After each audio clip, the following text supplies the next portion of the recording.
Okay, now we're ready. I've got my phone. Mic's working. Camera's working. Apollo's working. Hey there, everyone. It's Anthony back with another video here on Single and Placing. Hi. Hope you're having a fantastic day, weekday, weekend, week, month, evening, morning, overnight. All of that good stuff. I hope you're doing well. Today we're here with an unboxing. I'm just kidding. Today we're doing another vlog slash chit chat slash responding to your comments if I have time, if I give myself time, which I think I will. Probably just a little bit of some status updates, and then we'll jump right into it. I have limited battery because I didn't charge my battery at work today, my phone battery, so we'll do the best that we can. It is hot today. We're in the 100 degrees-ish. I should have felt the pavement. It's not super hot. It's probably actually a little bit cooler here in Golden than it was at the office today. It was really hot in Denver, but we're usually slightly cooler just because we're kind of in this valley and we're up against the mountains, so we don't get quite as roasty toasty. But we're here. Apollo's with me. I think that rabbit only has it has all 4 legs. I was like, oh no. Yeah, I've got the boy with me. He's all dirty from camping. So yeah, we'll just jump into life stuff. I'll give you a quick diamond painting update and then we'll get to it. But yeah, hope you're doing well. If I didn't already say it, I hope you're having a fantastic day, weekday, weekend, week, month, evening, morning, overnight, all of that good stuff. And make sure to leave in the comments how things are going for you. But yeah, today is Monday, the 29th. So just a couple days before I am going on a little break. This will go up after the 1st, I think, just with scheduling. It'll go up sometime soon. But yeah, so we're just out here for a walk, finished with work, came and picked up the boy. We got back from camping this past weekend. We went up near Vail, Colorado, and had a lot of fun. I took a couple video clips and some photos. I didn't think I'd be using them in anything until, September or some other time, but I'll just include them at the end of this video. Wasn't necessarily thinking I'd be filming anything else this month, but here we are. I wanted to get through some more comments. So yeah, camping was a lot of fun. It was about, I want to say there was like 10 of us up there. Just having a good time. We just did a one night event. I was gonna try to go up on Friday, but I didn't finish work until late. Come on. I didn't finish work until late, and so by the time I got done with work and I still hadn't packed or gotten any of my camping gear or any of that stuff together, and so I still needed to do laundry and all that stuff. And then my buddy Alex was like, hey, do you want to ride up together? And I was like, yeah, we can do that. And he was like, do you want to leave today, which was Friday? I was like, if I rush and make this a stressful situation, then yes, I can absolutely do Friday. I will just have to, scramble. Otherwise, because he said he was fine with Friday or Saturday, it's like, otherwise I would prefer to do Saturday morning so I have time to go get groceries and pack and, get all the camping gear together. So we ended up doing Saturday morning. And then he was like, why don't you just stay, because he has a camper. He's like, why don't you just stay in the camper with me instead of sleeping in the tent. I was like, okay, if there's room, and there was room. It was not super comfortable, but it was as comfortable as it would have been to tent camp. But at least I was protected from the rain up there, because it did rain a little bit. Do we have a potty boy? But anyway, so I took Friday to get, laundry done and get everything packed, and then went grocery shopping. And then Saturday morning went over to his place and loaded up the camper and got it all squared away, and then we headed up. And it was good. It was a good little trip. And then yesterday on the way down, to get up to Vail, you go up the I-70, Interstate 70 corridor, and everybody was coming back from the mountains, and that's why I really don't like camping and doing trips up the I-70 corridor necessarily, because it gets really bad. So what is usually an hour and a half drive ends up being a 3-hour drive, a 4-hour drive, because you're just sitting in gridlock all the way down the mountain. So we were in the truck for about three-ish hours on the way home yesterday. So I was just dead tired from being in the car. And we did a lot of, not necessarily hiking up there, but a lot of walking with Apollo and Maverick. I've learned that I'm not super good at just sitting at a campsite and just like hanging out, especially when it's warm out. Just kind of feeling like I'm sitting outside and baking. It's not really my vibe. I'd like to be moving, at least get some energy out. And I don't know, I'm just more antsy. I'm learning that as I get older, for some reason, I'm less likely to just like sit when it's like relaxed time. And maybe diamond painting has spoiled me, because I'm usually doing something with my hands, keeping my brain engaged. I'm listening to a podcast or music in my downtime. I'm never just like, it's rare that I just like will sit and like watch TV, like rarely ever. Come on, buddy. Come on. I don't know what that is. To just like sit and watch TV, or just like not have anything happening. Like at least keeping my hands busy, placing and stuff.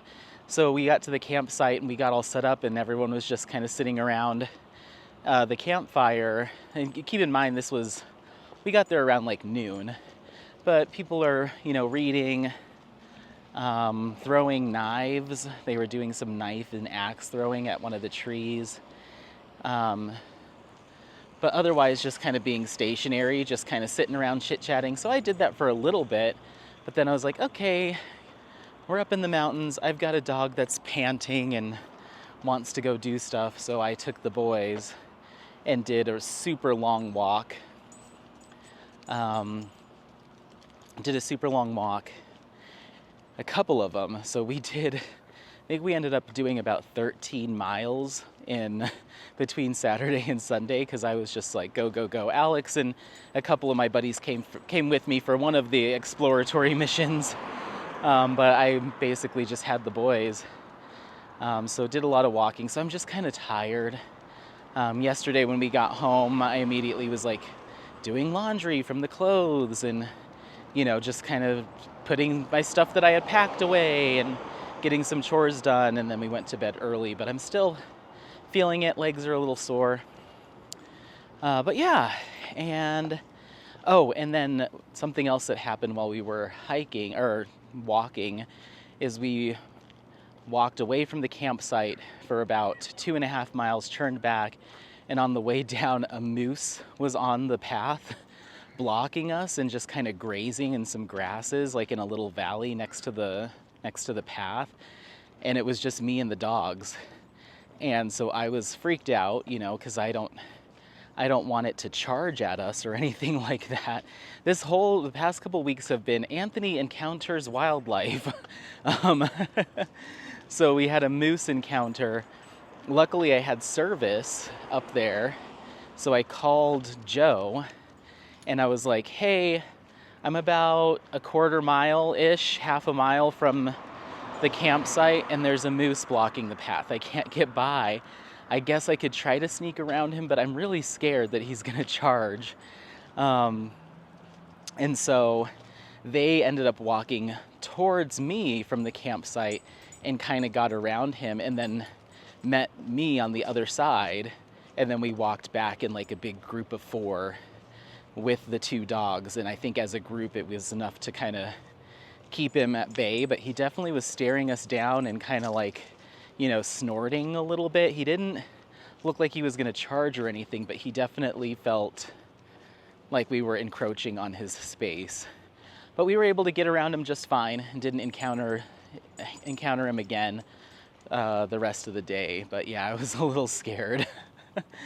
But I do have a couple clips from before that. I should have filmed a clip when I came upon the moose, but I was a little freaked out. I wasn't even thinking about filming. I was just like, help, I'm stuck with the dogs. So, but yeah, it was good. Next time I'm gonna suggest to them that we don't. If we camp, let's camp at a site that isn't up I-70, because it is beautiful, that part of the Rockies, like right in the heart of the Rockies, as opposed to further north or south, at least when it comes to Colorado Rockies. Going up I-70 is right up the middle, as opposed to, it's a little bit lower elevation in the north and south, but at least you don't have to deal with that traffic, my goodness. Just sitting in the heat in the car for 3 hours, going nowhere. It's not fun. But as you can see, it was dirty and dusty up there, and this boy is a completely different shade of beige right now. But we're scheduled to go to the dog wash tomorrow after work. Get him cleaned up, right, buddy? Got my sheets all dirty last night. He came and slept in bed, and I have white sheets. Well, now they're an off-white. They're an ivory sheet, so I've got to wash those too tomorrow after I clean him. So anyway, quick diamond painting updates. Kitted Up Not Started. We have Inner Garden by Yume Art. We have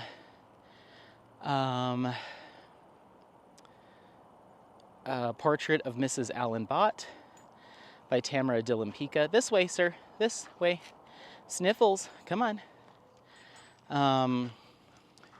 Portrait of Mrs. Allen Bott from Distracted by Diamonds. I still haven't bought my enhancement drills for that. I need to do that maybe tonight. I'm gonna unroll it again before I hit buy and do a very close inspection of the rendering and of the color charting, because I just want to make sure before I spend, you know, $100+ on enhancement drills that I'm not going to be upset with the rendering halfway through it. I really want it to turn out well. So I'm going to pull up the original artwork on my computer, blow it up nice and big, and compare it to the coloring that I'm seeing, and pull the drills out and compare. And if I need to make further adjustments, I will before I start on it, because I am going to do it. I just want to make sure I'm going to be happy with it. This way. I wish you'd go potty early in the walk. So I've got that. And then as far as whips, oh my gosh. I have, okay, let's see. Cross stitch conversion, no progress. Custom of Apollo, no progress. A Question of Reality, I'm almost done with the second row. I have one more section left, and I'll be done with the second row. That's going well. Hop up. Whoa, whoa, whoa. That was a little sloppy, but you still made it. Good boy, good boy. Let's go do second one. Let's go do our second obstacle. And go. Good boy, that was better. Good job. Strong dog. Strong dog. Yeah, good boy. Whee! So yeah, Question of Reality, I'll probably do a section of that tonight, and I'll officially be 2 rows complete. And then I've got Medi I just started on my 3rd row of that, so I'll just say that I've completed 2 rows. So hopefully by the end of the night, A Question of Reality and Medi will be 2 rows in, which will be good. And then I have a Garden of Earthly Delights by Hieronymus Bosch and Jaded Gem Shop. I actually did a section on that just to kind of get a feel for the drills and stuff and how I'm gonna diamond paint on such a large canvas, and it wasn't too bad. So I got 1 section done of that. And then I also have Lotus Koi Fish, and that one I am 3 sections done on Lotus Koi Fish Part 2. I worked on that a little bit last night before bed, and I just was like, I'm gonna work on this until I get to my first specialty drill, my first change. And I was like, ooh, that looks good. Okay, bedtime. So that should actually move fairly quickly because it's a smaller kit. It has a fair amount of color blocking, and I really cranked through like 3 sections in one night very quickly. So I'm hoping to get that done soon, hopefully, maybe during August.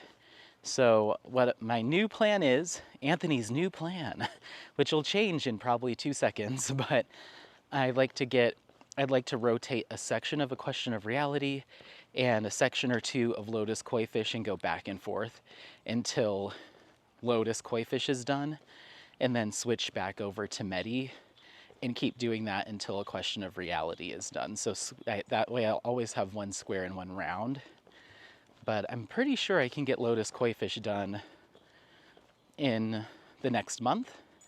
And then I'll have, maybe by the end of August, I'll have that final piece of my comparison series done for you all. That'd be kind of cool. Are you gonna go potty anytime soon? Sooner than later, because then I don't have to carry the bag. So that's the plan. And once A Question of Reality is done, then I'll switch over to my custom of Apollo, and that'll probably last me until the end of the year. Between that and Medi, then once Medi's done, I'll find another round, so on and so forth. That's probably when I'll start Portrait of Mrs. Allen Bott. So yeah, always having 1 round and 1 square going.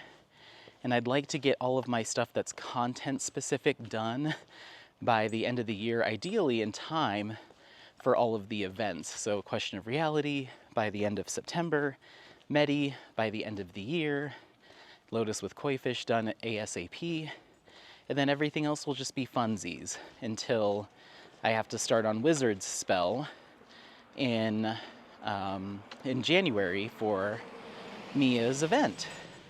Then that puts us back into potentially Jaded Jamboree, year 2. I don't know if Jade's gonna want to do it again, and if she is, if she's gonna want to do it with me. But I'd love it if she did.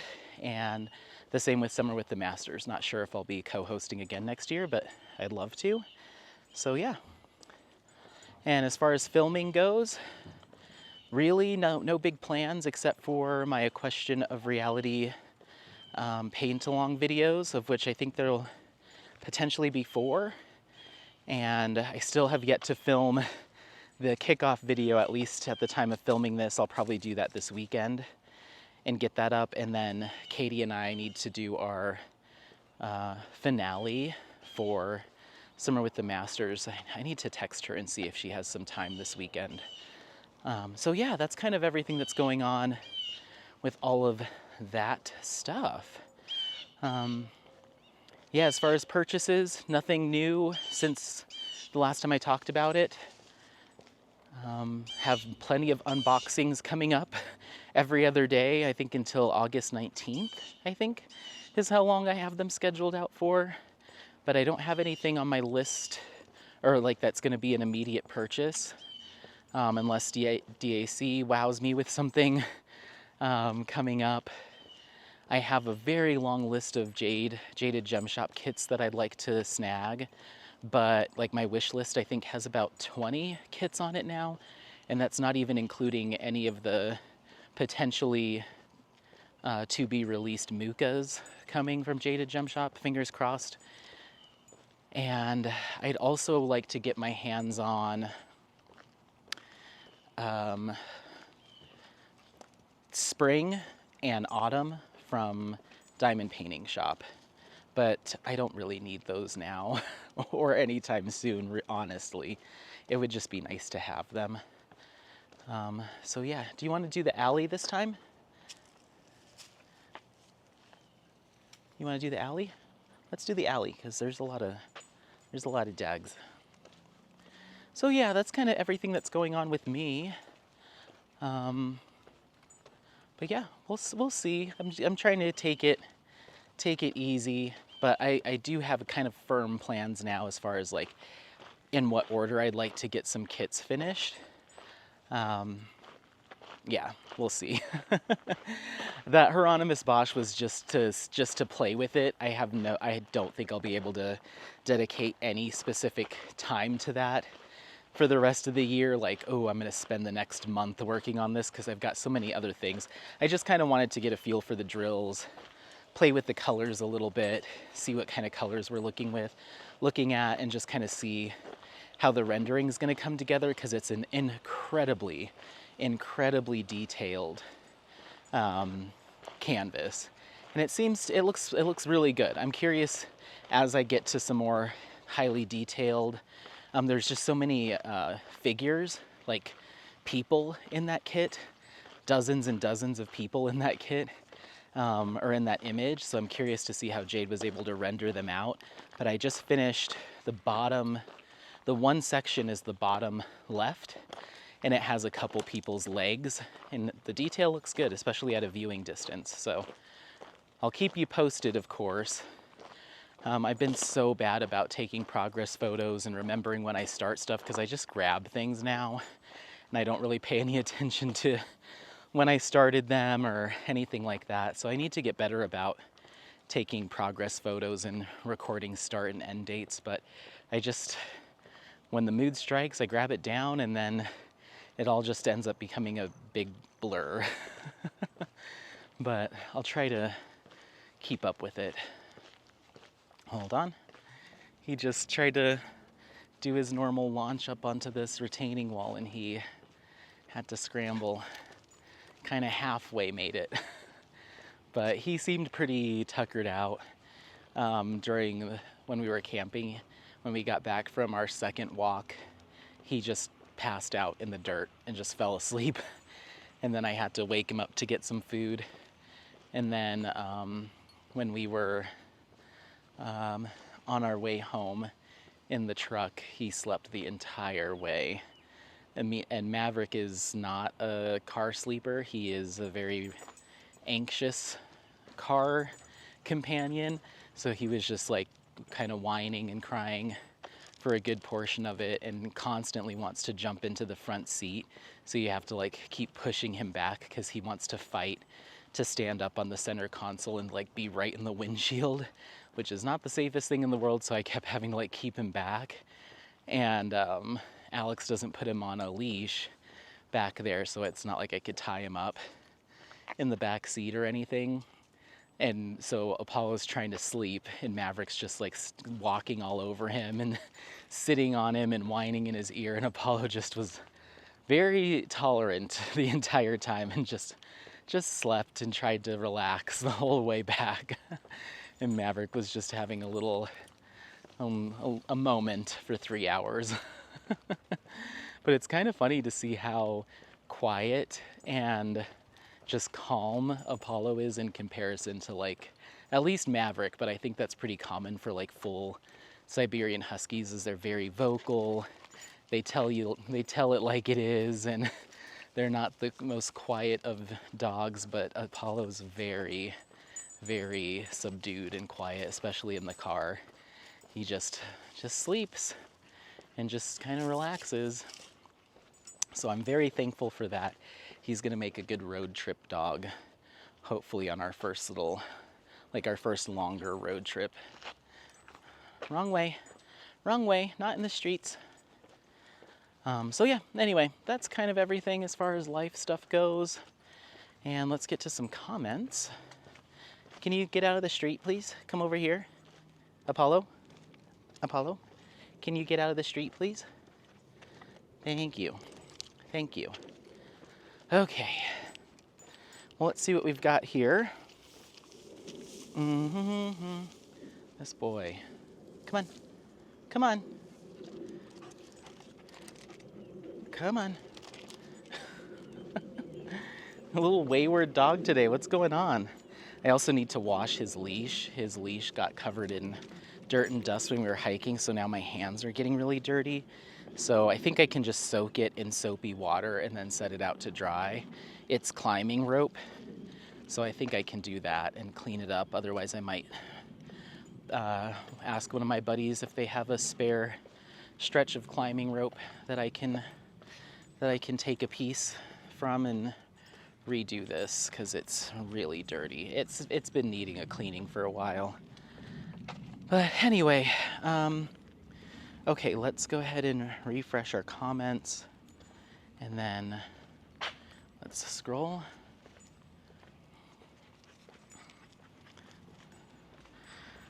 Oh, you know what I didn't do? Uh-oh, Anthony. I didn't bring any backup batteries with me today, so we'll just go as long as I have a battery, and that'll just have to be that. It's usually about 50 minutes, so sorry. Either that or I'll walk back to the house and get them, and we'll do a second walk tonight. I'm not sure. But anyway, let's go. Come on, buddy. Come on. Andy, Adam, so these are a bunch of comments in regards to my wrap-up of Primrose by Alphonse Mucha. We're continuing on with those. Andy Adams says, I'm working on Primrose from DAC, and there is a definite difference in the rendering. I don't blame you at all for tabling it, but I know that is really frustrating to do. Yeah, it certainly is. Yeah, just a bummer in general, but I'm glad that I stopped. I recognized it. I recognized my frustration, and rather than pushing on, I stopped when I did. Because who knows how extra frustrated I would have been if I would have spent another month and a half, 2 months working on that project, and then ended up not being happy with the final result, and then pitching it, you know. So at least I feel like I saved myself the time. But thank you so much for the comment. And then Lance Stone Crocheter says, wow, Bright, I see what you mean. I have a cross-stitch rendering software. So like you, I do a lot of hand rendering. Yeah. Yeah, it's one of those things where it's like, okay, I could definitely do that and redo the colors myself, and spend the extra money on, hold on, something stuck in my shoe. Okay, we're good. And spend the extra money buying the replacement drills, recharting the colors and stuff. I mean, I've done it before, so it's not the end of the world. But when you add that on top of the slippery glue and some general, you know, issues with the actual drills themselves, like it all just compounds, and it's like, you know what?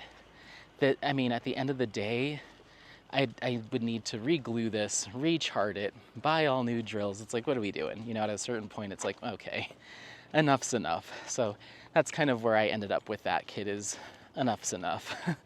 But yeah, thank you for the comment. Whiskey Witch, that's such an awesome name, says, I'm also working on a Distracted by Diamonds kit in Mucha for an event. I'm experiencing the same. Oh no, I am so sorry about that. Drills are square and are frankly terrible quality. Oh no. And I too am not enjoying this canvas at all. The sliding of the drills is almost greasy feeling sliding around. I don't care for how mine is turning out either. I probably would not buy from them again. I got 3 10s that were a mix of squares and rounds. Oh my gosh. Then got it corrected, and all the drills are stuck together. Poor quality all the way around. That's so unfortunate. I hate to, you know, I do appreciate, I welcome this feedback, because it is kind of validating for me, so it makes me feel like I'm not crazy. But at the same time, you know, it's a blessing. It's helpful, and it also hurts to hear. You know what I mean? Because I love that shop so much, or I've loved that shop so much previously, and I still do. I cannot get around, or I can't gloss over the fact that I've had great experiences with some Distracted by Diamonds kits in the past, and the owner has been nothing but wonderful to me. I will never ever forget the amazing experiences I have had working with that shop. So it doesn't feel great to have my own reservations about the canvases that I currently have in my stash and some that I've worked on recently, or hearing about other people's experiences. But I guess at the end of the day, it is helpful for those that may have still been considering shopping from them, to, just just to be aware of some of that feedback. And I hope that I can have a positive experience with Distracted by Diamonds here soon, with this upcoming kit. So I'm not giving up, but I completely understand if moving on to some other shops is a decision that some other folks decide to make. I can't tell you, I can't force you to give them another shot or give them a first shot. I can only just share my experiences, which have been a mixed bag. So, yeah, I'm sorry that you ran into those problems. I'm so sorry. And then Gretchen Kund says, what a truly disappointing experience for you. Alphonse Muka's work clearly holds a special place for you. It was evident by the time and thoughtfulness you put into your posted video on him, having to quit a project that not only you chose specifically for the event you are hosting, but of an artist's work you truly care about must really sting. Yeah, it does. I'm not as familiar with his work, so when I first saw the image with the colors chosen for the render, I thought that her thigh was showing. I don't know of a stronger way to confirm that the wrong colors were chosen. You handled your critique of your experience with your Distracted by Diamonds canvas with poise and deportment. Oh, we've got a potty break. Hold on. I hope I said that right, that word. I didn't even know you could go potty that much in one go. All right, let's just throw this away, and then I'll keep reading. I put the phone in my pocket so I could deal with this. So, 1 second.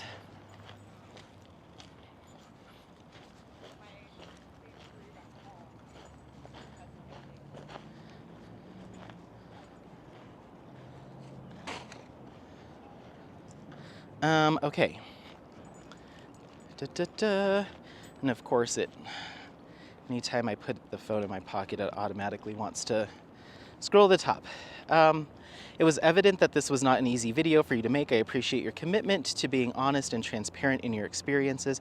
It makes you a content creator we can trust. Perhaps you can use that as one small positive aspect to your otherwise disappointing experience. Yeah, of course. Yeah, of course. And that's why I want to share my thoughts and opinions on my canvases as I'm working on them without any sort of, I guess, outside influence in terms of like, let me reach out to the shop, see what they can do, and then I'll report back, or, anything like that. And that's something I might do in the future after I've posted a video, reaching out to the shop and saying, hey, I had a really poor experience. Here's everything that happened, as opposed to doing that first, because not everybody's going to want to take that amount of time. And I mentioned it in a previous vlog. I just don't know if how I'm treated by a shop owner from a customer service standpoint, will be exactly the same as your experience, especially with the shop that I've done sneak peeks for and special series for, and worked really closely with. I would imagine that might influence how, what my response is, or what the response I receive from a shop, and what is offered to me. So I like to just do it straight up without saying anything to, to shops, because it's my real time live experience, and I assume that's kind of the experience you would have, first go. So, but having said that, I always encourage people, when you do run into issues with your kits, to reach out to shops and see what, if anything, can be done. Because you might be surprised. You might get everything straightened out. You might not. I can never say. I don't work in any customer service departments. I don't speak for any shops, so I don't know what your experience would be, but it doesn't hurt to try at least. But I tend to just, if it's not working out, I'm going to talk about it and we're going to move on to something else, So yeah, but it was good. It was good to have, to at least be able to speak to it honestly, I guess. And, I'm not too hung up on it. It is what it is. I've got plenty of other kits that I'm going to be super, super happy with and not have any issues with. If it was like my only project that I was working on, or I wasn't in the position to build a stash or in a position to let go of something like that, because they are pricey, then I might be causing a little bit more of an uproar. But I'm lucky that I'm able to just provide my feedback, share it with everyone, and be able to quickly move on to the next thing, without sweating it too much. But I know that's not a lot of people's position, so I hope that helps folks in deciding where they want to spend that money, So that's kind of where I'm at with it. And thank you so much for the comment. Michelle Calendar says, "Hi, Michelle. You are very detail-oriented, so I can understand your frustration. The skin tone is definitely off. There's no reason to continue working on this project if you're not happy with the results." Thank you so much. And yeah, I agree. And then Kenneth Alfonso said, "Would you consider purchasing the other kit with the better rendering and work on that one? Or are you turned off by this image due to your unfortunate experience with this kit?" No, absolutely not. It's no hard feelings against Alphonse Mucha. He didn't do anything wrong. Or the image itself. I'm not gonna hold I can't ever look at, Primrose again because it's just gonna make me mad. Absolutely not. That's a stunning image. I will most likely get it again from Diamond Art Club because I've seen it done from Diamond Art Club and I really like it. Or I will ask Jade to do a custom for me or put it through rendering. Where are you going? That's the street. We're not going into the street. Or I'll ask Jade to do it for me. But yeah, absolutely not. I still will do Primrose someday, but not anytime soon. I've got so much other things to get to that I can't press pause on my other whips and wait for either DAC to restock it or for Jade to put it through rendering. I've just got to keep moving, and when I do have a break in my project schedule, then I'll order it and it'll come back around at some point in the future. I don't know when, but no, never. I would never be turned off by artwork because of a less than ideal diamond painting of it. That's no fault of the artwork. Hold on. So yeah, I'll do it again. Not anytime soon, but it will be done. I will complete that project. So yeah, thank you for the comment. And then Laliki,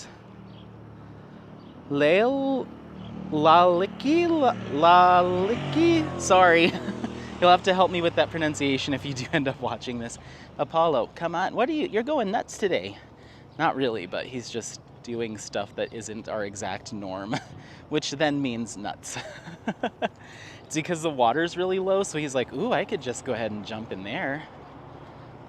Okay, Thank you for doing this thoughtful and honest review of your experience with this particular kit. I agree that diamond painting is supposed to be fun and enjoyable. Yeah, of course. Thank you for the comment. Sherry Tracy says, so sorry to hear this. I've thrown away 3 canvases in my time of diamond painting, and you're using the exact same measurements on determining, sorry, Apollo, come on, sorry, on determining whether to continue or not. Quality of materials is a big one, and especially one of those old masters kits.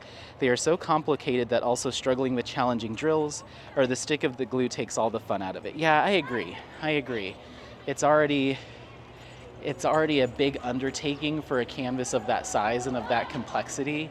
So to add the struggle, add additional struggles or hurdles, it's just, yeah, it's not gonna fly with me. So I'm not going to do it. But thank you for the comment. Diamonds and Doxies. Hi, Leanne says, I've gotten rid of a few kits, unfortunately. It happens. If it doesn't bring me peace and joy, then I don't waste my time. Yeah, exactly. Let me get by a few folks and then we'll come back around. Hold on. Okay, we were able to get him popped in the water there for a second. He's being extra sniffy and squirrely today, wanting to carve his own path. I'm like, no, we're going this way. But we are going to cut this short so I can start making my way back to the house, so we can pick up another battery. And then we'll probably wait a little bit until it cools off, because it is quite hot. So we'll probably wait a few hours until it fully cools off tonight. I'll grab another battery, and it'll be a combo night walk, so I can show you downtown Golden in the eve, and we'll get some more comments done. It'll be cooler. I'll have more batteries with me. So let's make our way back to the house. Apollo's not going to be happy because he's going to think this is it for today. He's going to be like, dude, usually we're doing 3 to 6 miles, and today we only did 2. I'm mad. But anyway, so thank you so much for Leanne for the comment. And then Elnora Luisa says, total agreement with you. This is supposed to be fun. I've had a few kits that just didn't get finished. One was by Distracted by Diamonds last year for Summer with the Masters. And I know it was rounds, but I can't remember exactly what was wrong with it. It might have been the sliding glue thing, as I also had that with another kit from a different shop that drove me crazy. I've since worked on the same picture from the other small shop in Squares and no problems at all. I don't think non-painting people realize the hours that go into this, and when you realize that you have 50 more hours to go on something that is driving you crazy, maybe it's time to just not do it. Exactly. Plenty of wonderful paintings out there. That's right. Everything you said is spot on. There's just, like I said, I think at the end of the day for me, a lot of my stash is, some of my older pieces are a couple years old, if not coming up on 3 years old. And I think that the bar has just been, raised in a lot of cases, especially when it comes to some small shops. I think that there's just been some very, very good improvements to the quality of materials that can be had, and the quality of renderings, that you can get depending on the type of rendering style you like. But just material quality in general, I think, has just come leaps and bounds. Canvas material, drill quality, all of that stuff. I think there's just a lot of small shops that have really raised the bar. And so now that I've become used to those and expect a certain quality, going back to some of my older kits, I'm like, oh, this is not, I didn't remember taking issue with some of this stuff when I initially unboxed this.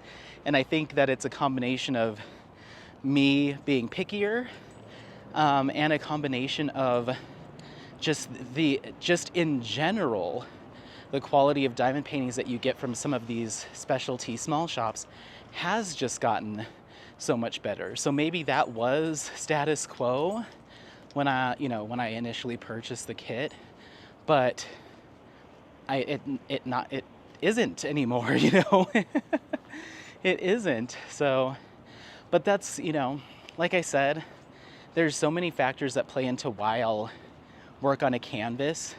Materials play a big role in it. Rendering plays a big role into it, and color selection.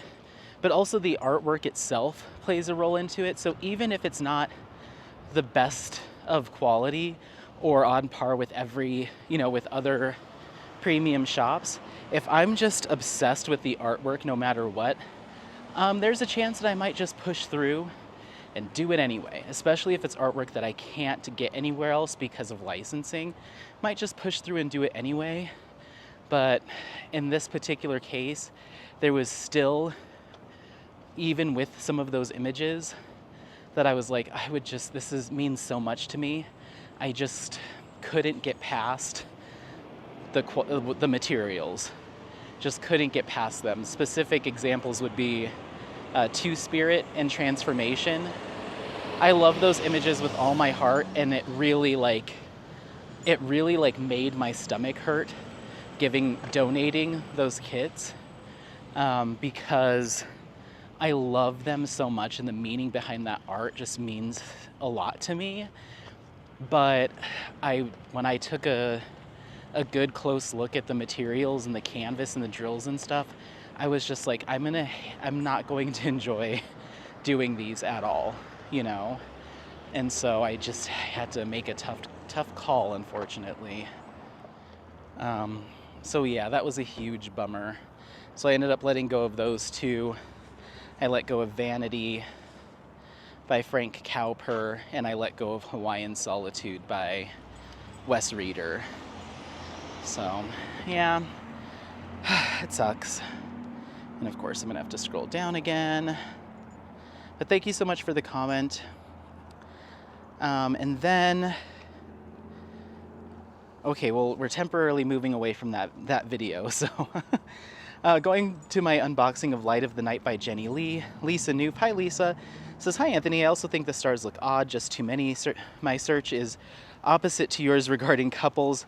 I've been searching for images of a man and woman couple that are close up so the faces render well with lots of color instead of neutral tones.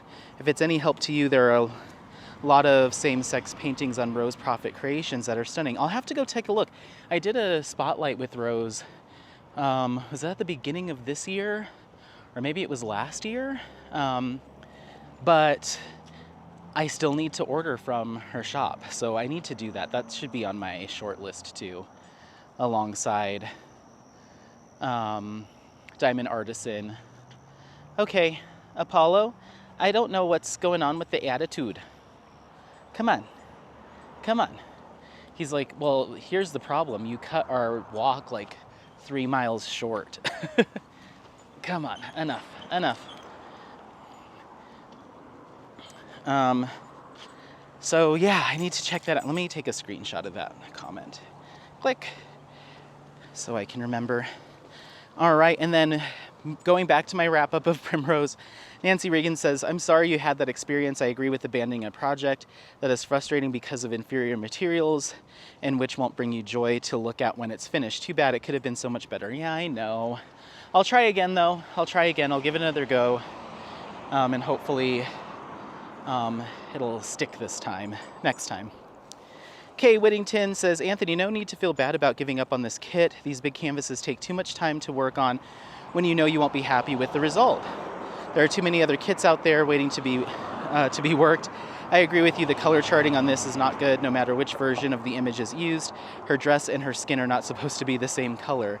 You are being very kind in your comments about the shop, of course. You would be because you are such a kind-hearted person. I try. I mean, I try, and I hope I am, but sometimes it comes out more not aggressive, but just more snarky and not as soft. I found that wrap-up video kind of stands on its own. And anytime I do those finishing reviews or anything like that, I try to be very diplomatic and complimentary where I can. And especially in that instance, I wanted to highlight what I do love about the shop. And I always will. But then when it comes to the vlogs and responding to comments and just being, I feel like my vlogs, my longer form vlogs and stuff are like where I just kind of talk a little bit more freely and it's not as structured. So I hope that I'm still coming off that way when talking about this experience. And I'm not like, oh, I completely hate them, blah, blah, blah, blah, blah. Because I tend to be a little bit more shoot from the hip and whatever pops in them, however my feelings are a little bit, I guess, more raw when we do these, because it's more conversational as opposed to like setting aside some time to talk about this one topic and here are my notes and, all that stuff. So I hope it still comes off that way, even though I might be talking a little bit more freely about my experiences and feelings and thoughts in the vlogs. It all comes from the same place. It's just, I feel like in my vlogs I'm a little bit more, all right, here's the deal.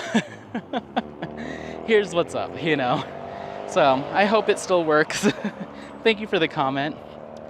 And then Robears says, yeah, this one is a little off and I totally thought her hip inside was exposed. A lot of people are saying that. But she is in a dress. These colors are a miss, unfortunately. So yeah, stop. The hobby should be enjoyable, and these panels are so gorgeous. This didn't do Muka any justice, sadly. Good call. Love your videos. Thank you so much. I appreciate it. It's good to, even though I don't want to, beat a dead horse necessarily, it is good to hear your feedback, everyone's feedback, and your thoughts on it.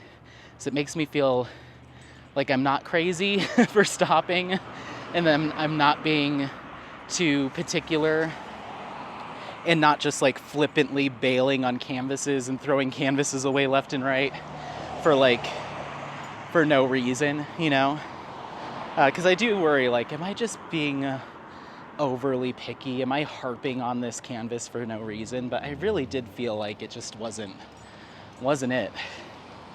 Okay, and then going to my unboxing of Red Rocks number 5 from Andy Russell. Miller Time Mama says, very cool kit, enjoyed this unboxing. Thank you so much. And then my vlog episode 120, Tracy Cruz says, oh, thanks for sharing about your friend. I'm really glad you were both able to reconnect. Love, love, love your videos, Anthony. Oh, thank you. I appreciate it. And then rants of a fangirl in regards to that wrap up of Primrose. The leg looks like it's got strawberry legs. Yeah. Yeah, I know. And then goes on to say, maybe there is someone around you who isn't a big diamond painter who wouldn't mind the quality to finish it up. I feel bad to waste a canvas. I don't really have anyone around me that's a big diamond painter. And I don't know how I would feel about, come on, Apollo, come on. You've hit maximum, fussy. Come on, enough. Hop up. Let's go. There's a dog behind us, so we're just gonna wait it out. We're just gonna wait it out today. Come on, up. Can you get up? Good boy. Come on. Okay, and down, and down.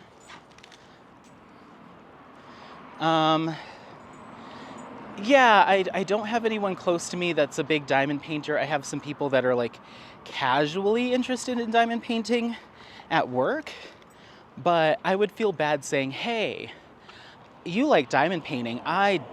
The quality of this canvas is not good. So here you go. It's partially finished. I gave up because the colors are bad and the drills aren't great and it's been a real pain. So I'm gonna place this burden in your hands. That wouldn't feel right to me. I'd rather give somebody a canvas who's into diamond painting that's like, this canvas is awesome. I know you're gonna love it. It's brand new, enjoy. Let me share my excitement with you as opposed to I'm gonna foist off this in my opinion, subpar product on you. I hope you don't hate it. So no, I probably wouldn't, even if I had somebody that was really into diamond painting, I probably wouldn't do that. The colors are off, the rendering's really bad, all the a bunch of the drills are stuck together, and the glue's slippery. Good luck. Yeah, I probably wouldn't do that. I get the sentiment because it is a waste, but I will place the burden of that's a waste onto the shop for allowing something like that to slip by, as opposed to me for having purchased it. You know what I mean? I'm not gonna let that. I'm not gonna lose sleep over that. So yeah, but I totally understand. If it was like, I just am not a fan of this artwork. I didn't realize that I was not a fan of this artwork, or I impulsively purchased something and in retrospect it's not something I'd work on, but otherwise it's fine, then yes, I would do that. And I've done that in the past where I'm just like, you know, I'm not really doing this feeling this giant Batman kit or whatever, then yeah. But otherwise, no, I probably wouldn't do that. I do have Hawaiian Solitude that I'm giving to a coworker, but that's a brand new kit, hasn't been touched. And I told her straight up, you know, you may run into some frustrations with the drills. If you do, let me know. And we'll get you sorted. But yeah, to give somebody a canvas that's like 30% complete that I'm really not liking, I just wouldn't feel good about it. Yeah, wouldn't do it. But I get where you're coming from. I'm not trying to dismiss your comment at all. I totally understand. It's just personally, I'd rather give somebody something that I can really stand behind and I know they're gonna love. Like, I'd rather encourage a friend or a coworker who's new to diamond painting to really fall in love with something, so they fall in love with the craft, than pass my struggles on to them. Yeah, so hope that makes sense. Okay, and then going to my unboxing of Capture the Sky by Yume Art. Jolly Rogers says, I can't do squares and I feel like I'm missing out on a lot of beautiful art. On the other hand, I'm not completely broke. Yeah, that's true. I mean, I'm not either, I hope. Yeah, it does save you some money if you can't do squares. It pulls a lot of stuff off the table for sure. But if you're really intent on purchasing rounds, because that's what you can do, you always have Jaded Gem Shop, because she does all of her images in both round and square. So you can do both and multiple sizes. So it gives you some more flexibility with price too. Going back to my wrap-up of Primrose, Christina406 Diamond says, thank you, Anthony, for the honest review of your experience with this kit. I'm sorry you had to make the decision to scrap this canvas. I just recently received my very first order from Distracted by Diamonds, and I really hope I have a good experience. I really love the images I bought. I have 2 whips that I'm contemplating scrapping, but they are huge in size and color count, so I'm having a hard time making that decision. But the drill quality and gapping is making me crazy. I put them away for now, and my hope is when I will come back to them, I can see it through. Yeah, for sure. I always suggest, you can table a project and just come back to it in a little while and see if it's something you're willing to push through with. I know with gapping, you can do the mica method, which I've shown on this channel before, to kind of fill in some of those gaps if you want to try that. Reach out to the shop, as always, see if there's anything that can happen there. But there's nothing wrong with pressing pause for an extended period of time and then reintroducing that whip into your rotation later on to see if you get a second wind or you can see through it. I would never suggest someone immediately just be like, nope, that's it, bye, because it could be very mood related. I just feel like I've kind of honed in on what I know I like and what I expect, and I personally know that that's not going to change even if I was to have set that canvas aside. Like, maybe I'll like this color charting you know, later on. I don't think so. You know, maybe I'll be okay with the glue later on, probably not.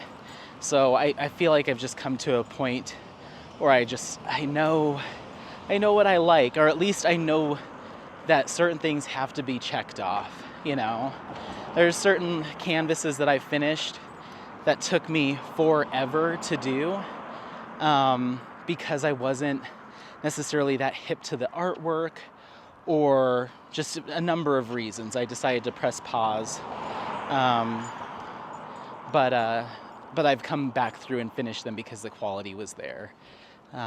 So yeah, it's really your call. I think best bet is to press pause, because you do never know. You might come back to it for a number of reasons. Either you decide that it's fine to push through, or you've worked through everything else in your stash and you're like, well, looks like you're up, you know, because I don't want to buy a new one right now. So there's a number of reasons why you might want to hold on to it. I just, you know, it's a personal thing. And personally, I just knew that I wasn't going to come around on some of that stuff. So thank you for the comment. And then going to my unboxing of Capture the Sky by Yume Art. Mia says, I love all those purples and pinks in this kit. Guess it's an older one since it has no fairy dust.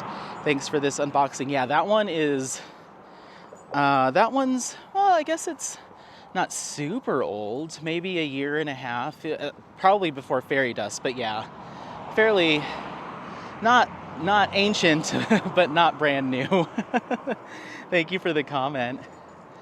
Okay, we've got another potty break, hold on. Okay, everyone, we'll do one or two more comments.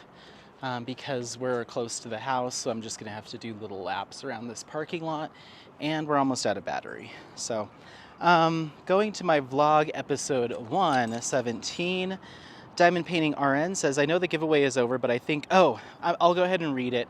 I wasn't normally reading these because they were giveaway entries, but that giveaway is over. I'll just go ahead and read it. If I notice any of these coming up, I'll go ahead and heart and like them and move on, but I'm already deep into it. I know the giveaway is over, but I think my favorite video of yours would have to be the Casa Bonita blog. Thanks for the video and congratulations, Anthony, on such a wonderful milestone. Thank you so much. I appreciate it.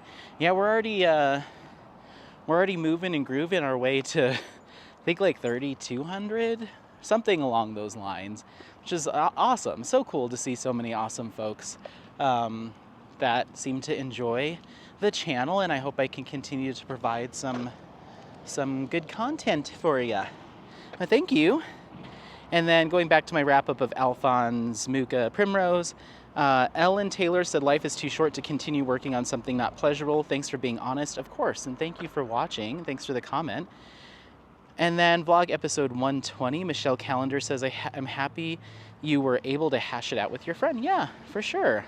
We're doing good. We're kind of back in business, which is nice. So anyway, well, that puts us at still I feel like every time I open this, I'm always 3 weeks behind, no matter when I look at it, which is fine. I am not complaining, but I'm hoping to make some headway maybe tonight after the next round.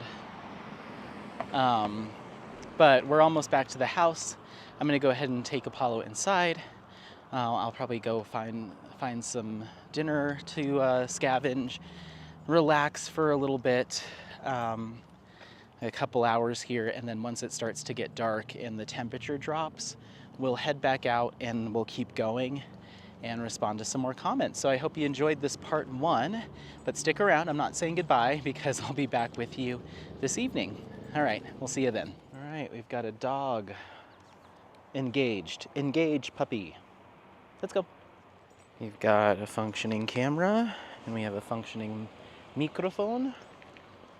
Let's do this. Let's go to the park this time. Come on, to the park. Sorry, everyone.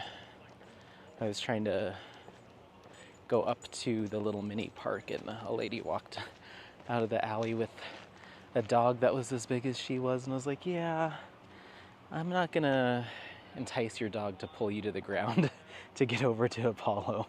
So we'll just go a different way for now. Come on, come on. Hi. Hope you're doing well.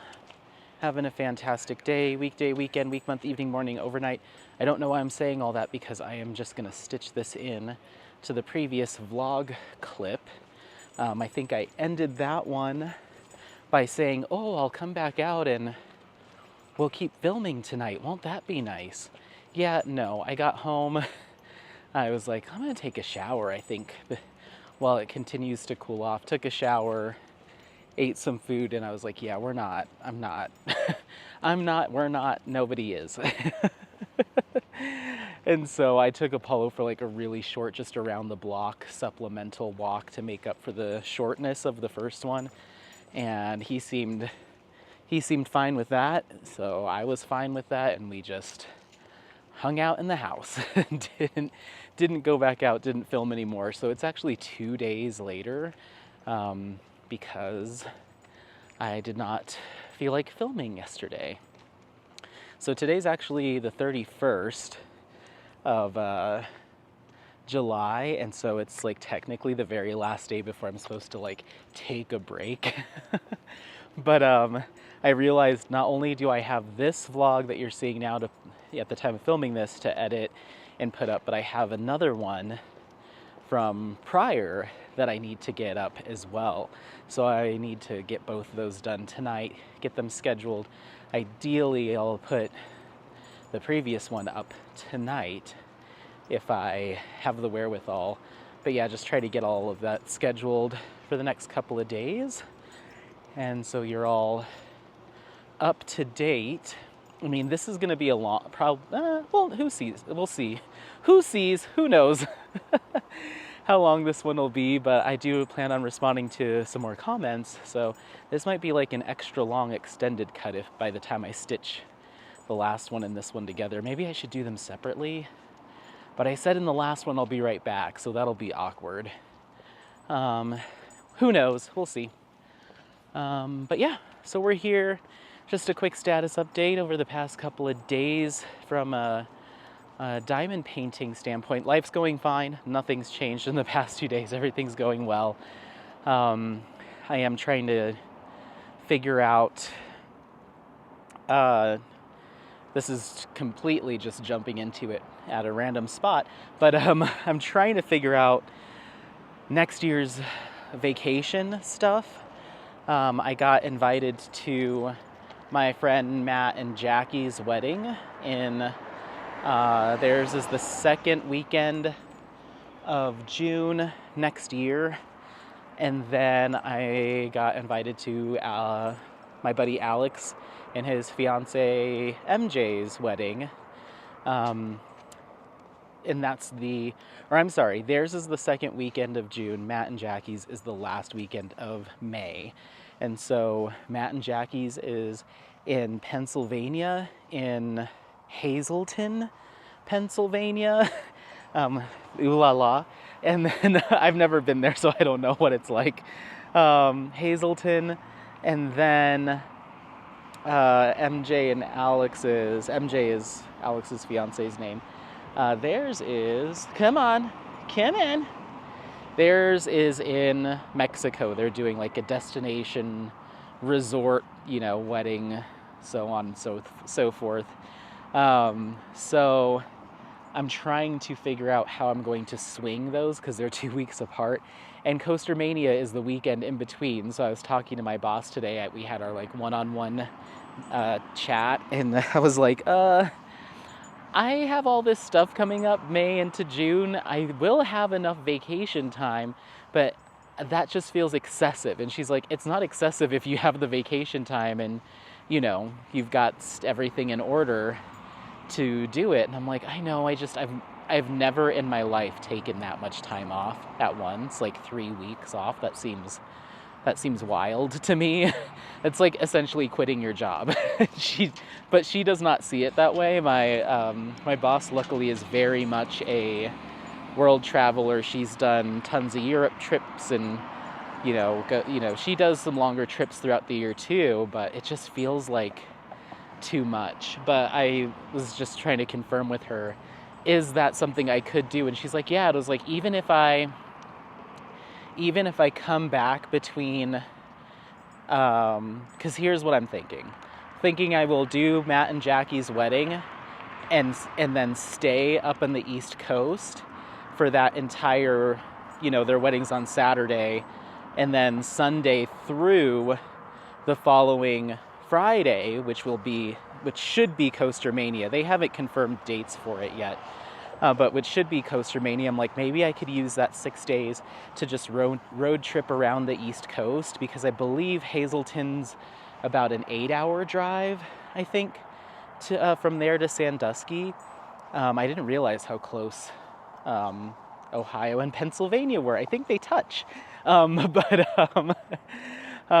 yeah, so I was thinking maybe I could do that and just road trip around the East Coast and maybe go and I've always wanted to go up to Maine and New York and Vermont and stuff. I don't know if I'd have time for that part of the Northeast.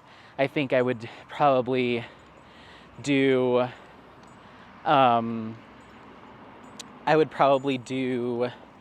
either some theme parks there, like Hershey, Knoebels, the Six Flags there in Jersey, maybe do something like that. Or I was also thinking, wouldn't it be cool to do a whole loop around Lake Erie? Because then I could see Niagara Falls.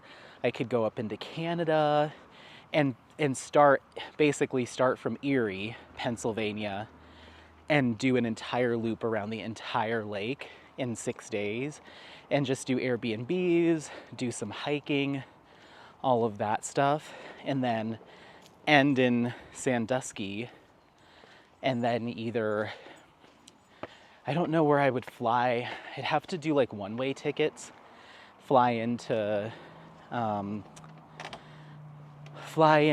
Philly, I think, and then fly out of Cleveland like I did this year in Ohio. Come on, let's go. This little boy. You sniffy today? Or is it bathroom time? I think it might be bathroom time, everyone. Nope, just peas. Okay.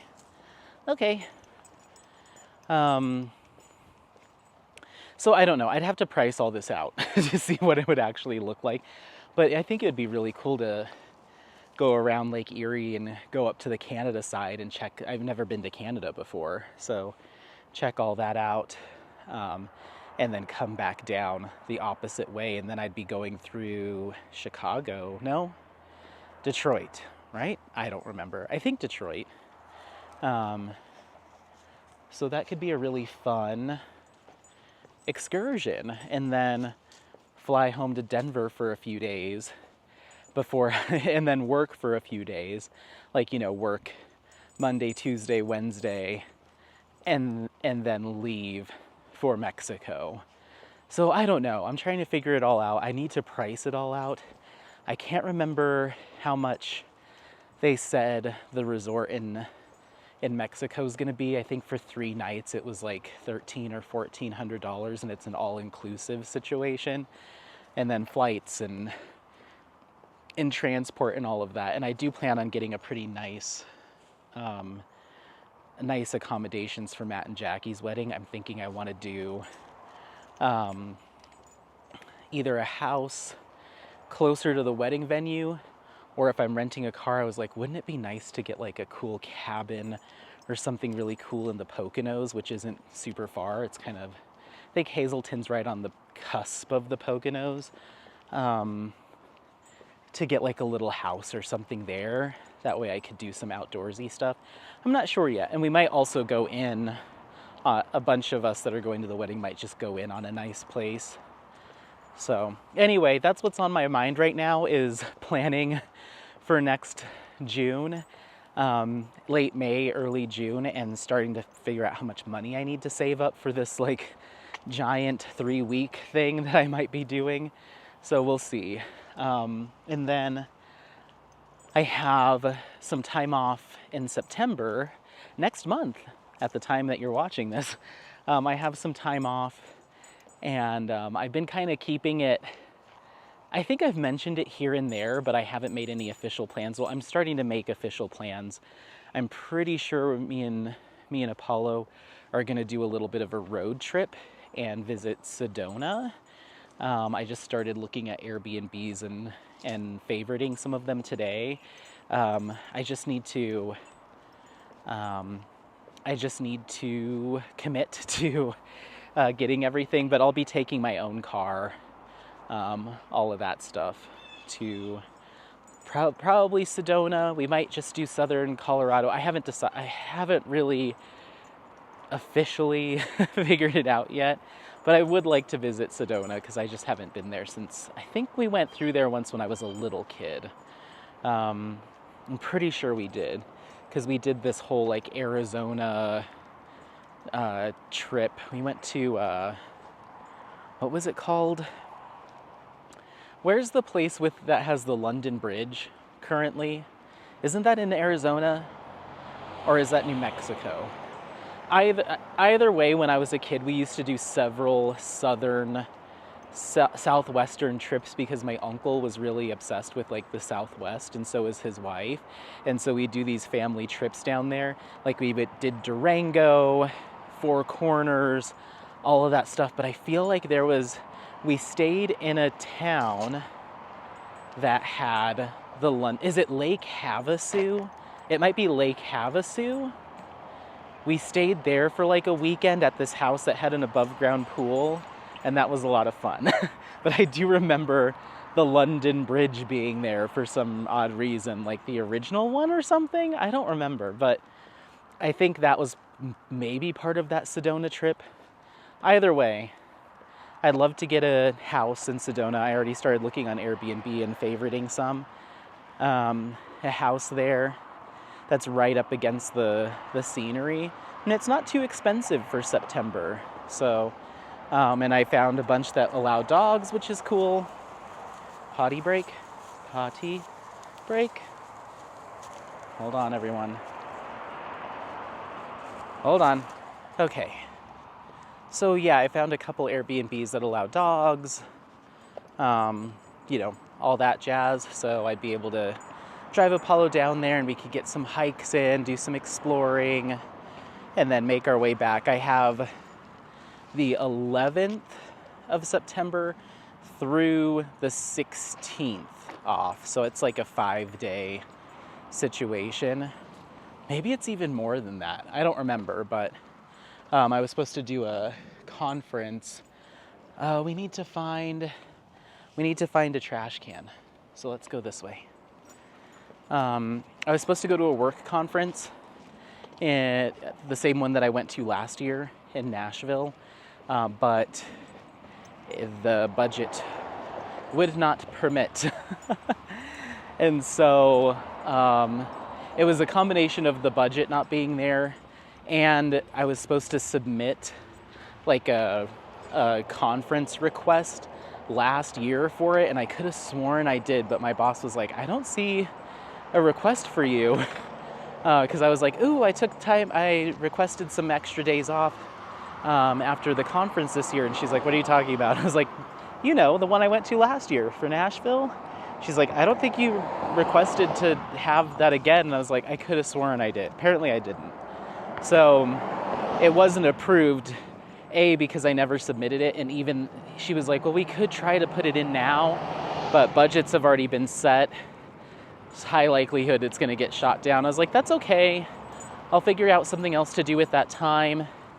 And originally I was still going to go to Nashville anyway and visit my pals, Luke and Matt, but I'm like, I already did one trip this year without Apollo, and I'd like to do one where he gets to come. So that's why this Sedona thing is in my head. So, but yeah, we'll see. But anyway, that's everything that's been in my brain the past couple of days. Is just like, okay, I just need to start planning this, making sure I can afford everything, and start getting some stuff booked. Because I'd love to get my Pennsylvania Airbnb just done and out of the way. But we'll see. We're just going to come up here to throw this away, and then we'll head back down into town. because I don't want to deal with snakes today. Right? Right, buddy? Yeah. Let me just get up this hill. 1 second, everyone. Okie dokie. Sorry, just had to walk up to the trailhead here and throw the poop away. But you can see the sunset, super hazy today. We have several forest fires here in Colorado, I think at this point, and the air quality is really crap. So yeah, I'm not gonna be doing any not that I do any heavy exercise, but they say that you shouldn't right now just because of how bad everything is.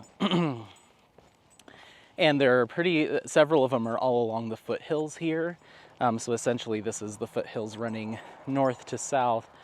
And I'd say probably about for 45 minutes-ish straight north of here is Loveland, Colorado, closer to where I grew up in Greeley.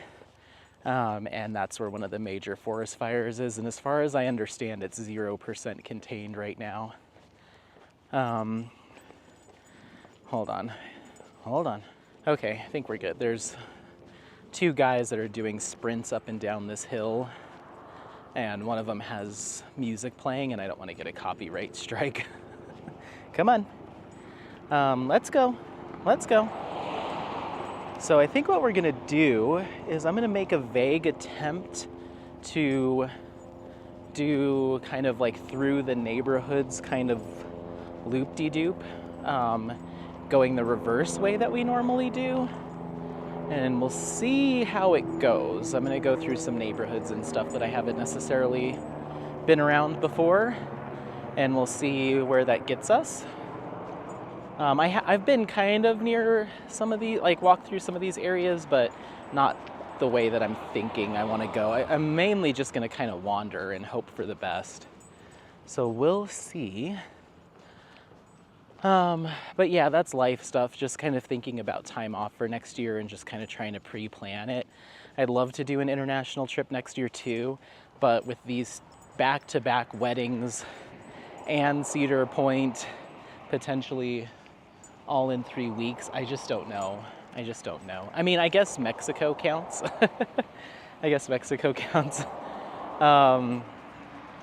So yeah, we'll see. But other than that, as far as diamond painting goes, the only update is that I finished the second row of A Question of Reality. Whoop whoop! So I think that puts me at 20% done maybe. And I just started on the third row before I went to bed last night. So I'm hoping to finish my first section of the third row. And then I also was able to get done, I think, one more section of Apollo. That's a lot of grass all at once. I was able to get through another section, I believe, of Lotus with Koi Fish.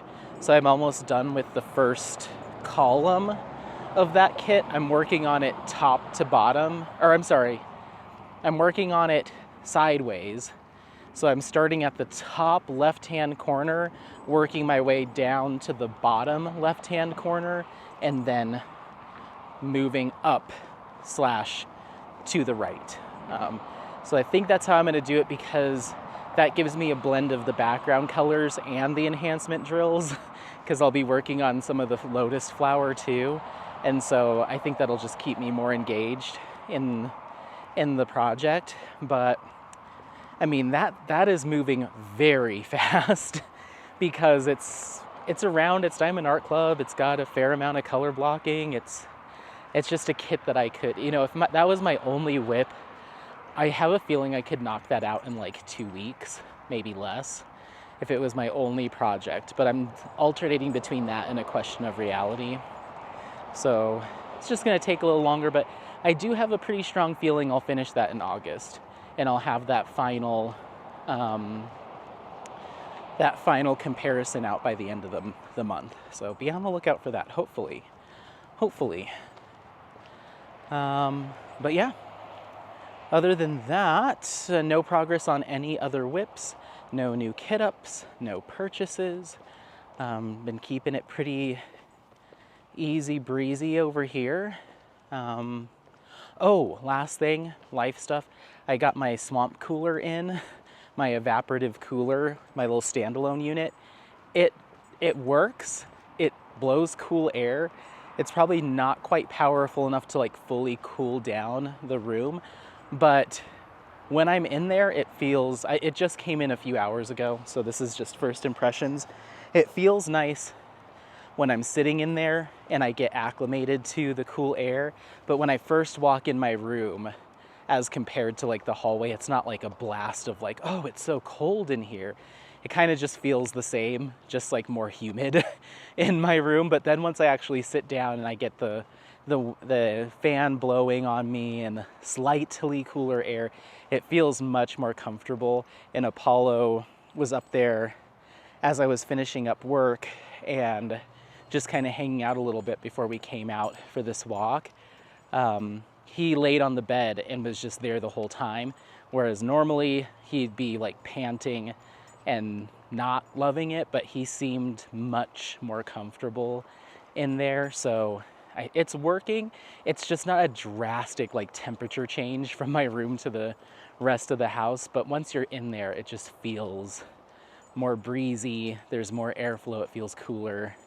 You just kind of have to sit there for a minute. When I'm right up next to it, like I was sitting at the end of my bed, right next to the fan, and it is much cooler air than the air in the room. I just don't think it's quite powerful enough. It's a little guy, just a couple feet tall.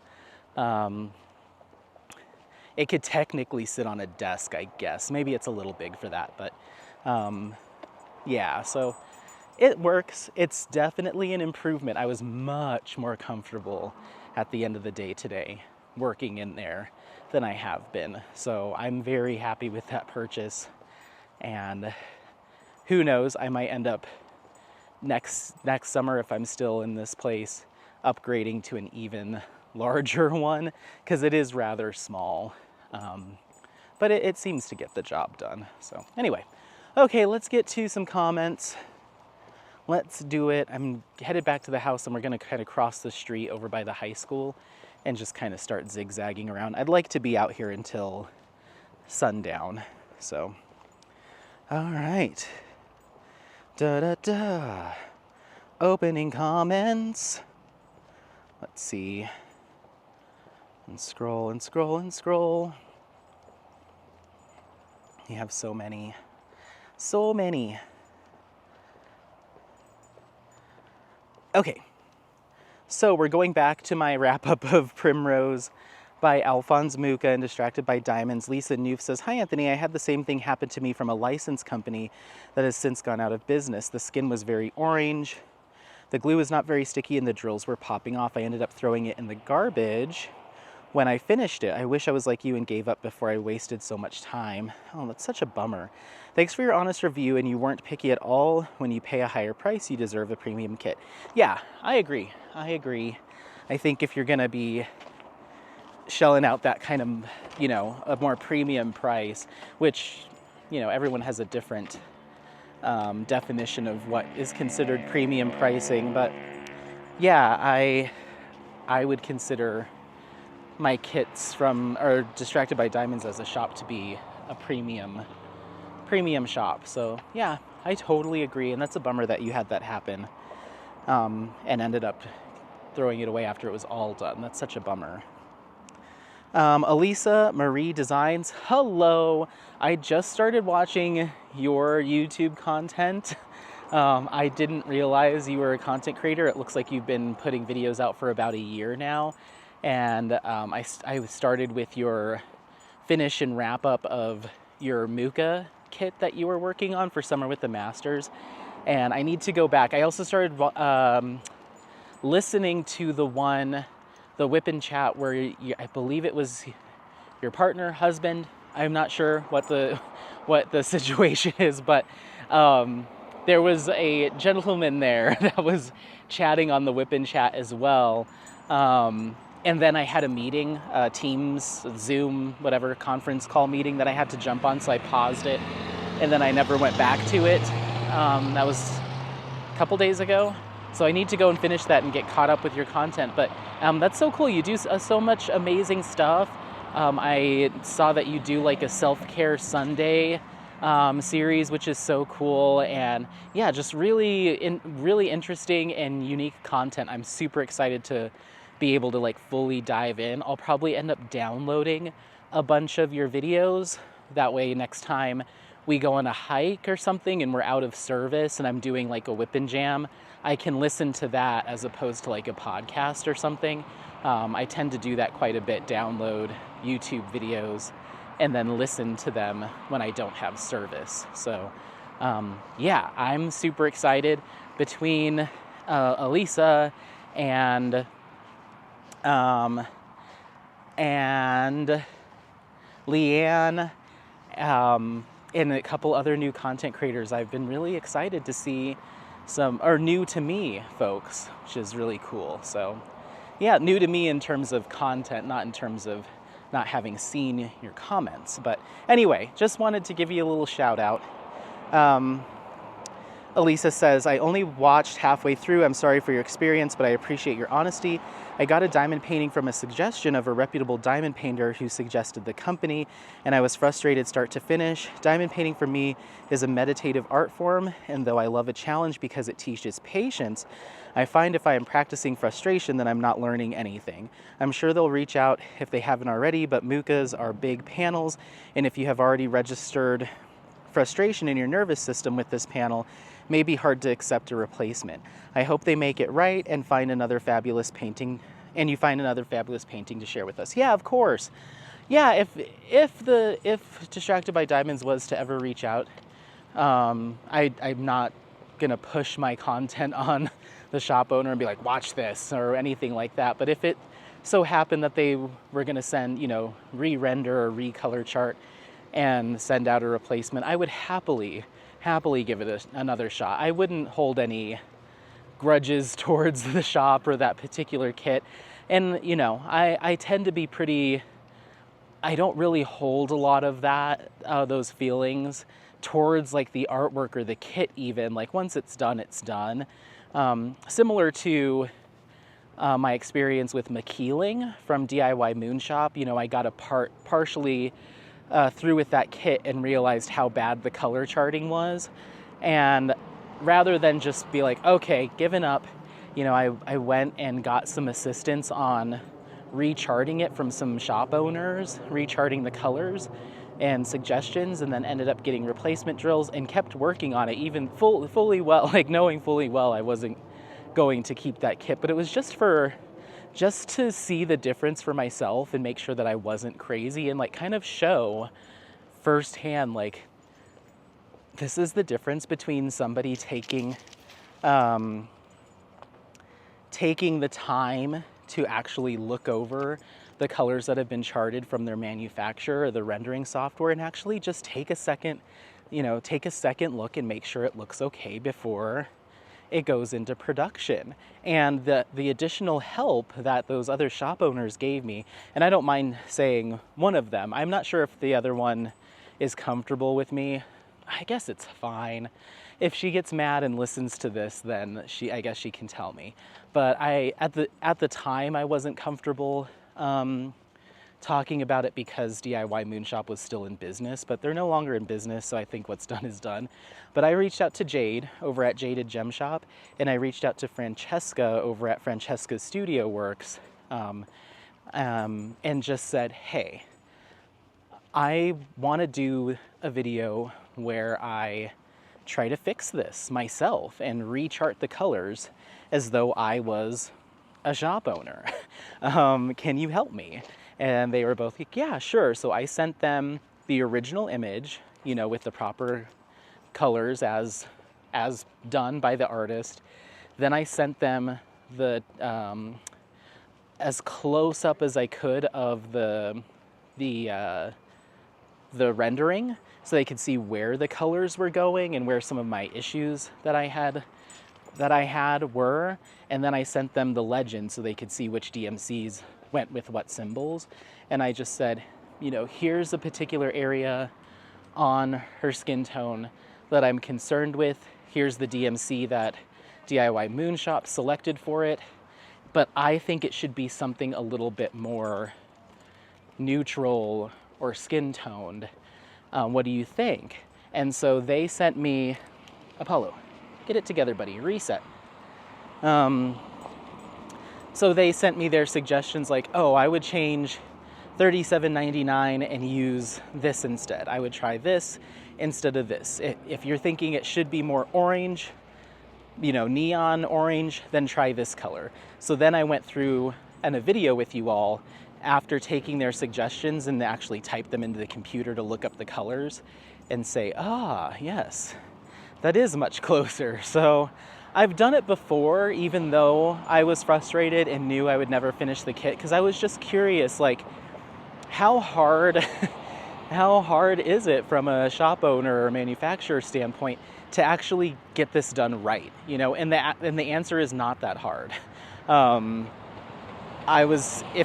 If I had just sent it over to Jade or Francesca and said, you do it, you just tell me how much the replacement drills are gonna be, and which DMCs you're swapping, I'm sure either of them could have knocked that out in half an hour, to just quickly go through and be like, because they're so knowledgeable. Both of those shop owners are so knowledgeable about DMC colors, and I can just say a DMC code and they'd be like, oh, that is medium, deep, whatever. They've got all those colors essentially memorized in their head, and they both can look at a color from an original image. Like if I showed them just, a Muka image that I pulled off of, Google and pointed to a shade and said, what color do you think would be best for that? And they'd be like, oh, that's going to be 979. Like they're good. And so they could easily go in and be like, no, change this to this, that should be more of this shade. Ooh, that's not that color at all. Like they just have a knack for that. So I learned from that experience, A, how to do it myself, but B, that it really, I just don't think there is an excuse for it, I guess. Other than we didn't have the time, or we put the trust of the color charting solely in our manufacturer's hands. And so it's not something that we even worry about because we trust them so much, and they just happen to get this one wrong. But I don't know. It's one of those things, like I said in the last couple of vlogs, I think that this topic has been part of our conversation, is that wasn't the only thing, the color charting. It was the glue, the drills. I have my speculations as to what's going on, but I don't want to disparage any shops, and I will purchase from them again at some point in the future. But I think when it comes to running a diamond painting business, quality is one thing. The quality of your products is something that you have to be mindful of. But you also, at the end of the day, because it's a business, have to think about cost and profit margins versus time and effort put into it. And I think sometimes decisions are made to save on costs, even if it means that the materials or the product itself isn't as high of a, as great as it once was for the same company, or maybe, I don't know. I just get the feeling that where that canvas was produced was not a place that sends out top-notch stuff. I guess I'll just leave it at that. But yeah, it's a bummer. It's a bummer for sure. But thank you so much for the comment. And then going to my unboxing of Capture the Sky by Yume Art. Lisa Noof, hi Lisa, says this image is pretty and I was expecting to see fairy dust in the pink or purple areas. So I think Mia is right, and maybe this is an older kit. I actually don't remember seeing this one. Yeah, I don't remember when I bought that. I saw Mia's comment on that too. I honestly don't remember when I bought that. I have a feeling it wasn't. You know what I can do? Let me just look it up on Diamond Art Club, because they usually have the release date there, and maybe that'll help you figure out, because I don't know when fairy dust drills were released. I typically don't keep track of that kind of stuff. It's all just a blur. Come on, buddy.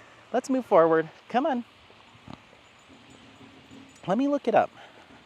I know that Katie is the one who did the sneak peek for that, because she's the one, when I watched her unboxing sneak peek of it, I was like, yeah, well, that's a done deal.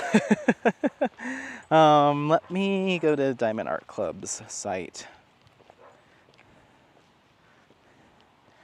You can see which kits are in my cart right now that I'm thinking about.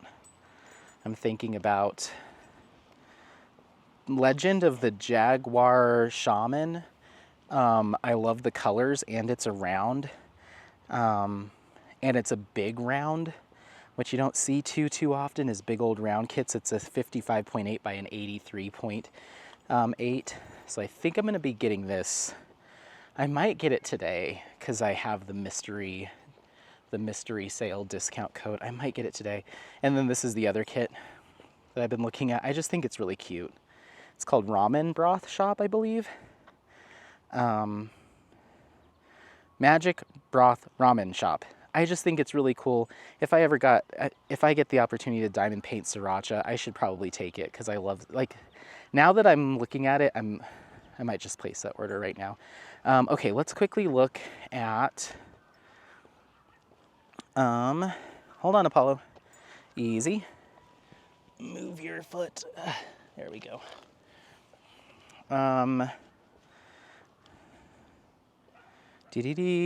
What were you looking for? Capture the Sky. Right? Isn't that what it was called? Yeah. Capture the Sky.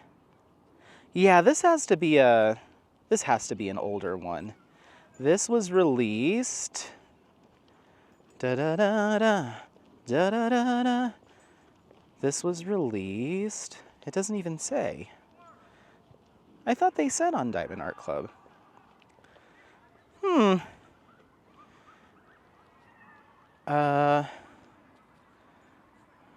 Yeah, I don't know. Everyone. I thought I was going to really quickly be able to pull that up for you. Of course, my phone's being wonky. I guess I could also go to my account. Well, come on, let's go. That's not going to necessarily tell me when it came out. No. I'm thinking of a completely different kit that Katie did the sneak peek of. I'm thinking of the one where they're holding like a paintbrush and painting. It's a Yume art kit. Capture the Sky is a completely different one. Okay, I'm sorry everyone, I'm getting completely off track. But from what I remember, Capture the Sky is an older kit. From what I remember, I don't know. Who knows? Anyway, regardless, they didn't use fairy dust, but I'll probably be adding some fun stuff of my own. You know what's funny though, is I went on the DP with Sparkler site when I started putting together my drill list for Portrait of Mrs. Allen Bott, and I went over to their version of fairy dust. I forget what they call their dusted drills. They're kind of mica dusted drills, but they're almost they're more expensive per bag than the glass sparklers, which I found to be quite interesting, because you'd think that those glass drills would be the more expensive premium drills, because that's how I see them in my eyes. But no, those mica dusted, I'll just call them fairy dust drills from DP with Sparklers are actually more expensive, which I found quite interesting. So I ended up, for Portrait of Mrs. Allen Bott, I had written down that I was going to get some fairy dust to put in that kit, and then I looked them up and I was like, oh, they're $4.50 a pack, whereas the glass sparklers are $4.50 is usually the most expensive sparklers. Sometimes they go into the $5, $6 range, but for the most part they're like $3 or $4. So I was like, well, I'd rather get sparklers. I thought I'd actually be saving money by picking a resin or acrylic drill versus a glass drill. But no, they were more expensive. So I think my default would always be the glass drills over the mica coated ones, because I think they just look more showy. But maybe you want that subtlety from the fairy dust in certain circumstances. But yeah, I was like, oh, that's interesting. But I need to buy those drills so I can get that kit going. That's going to be a very expensive purchase. I need to get that going, and then I want to buy...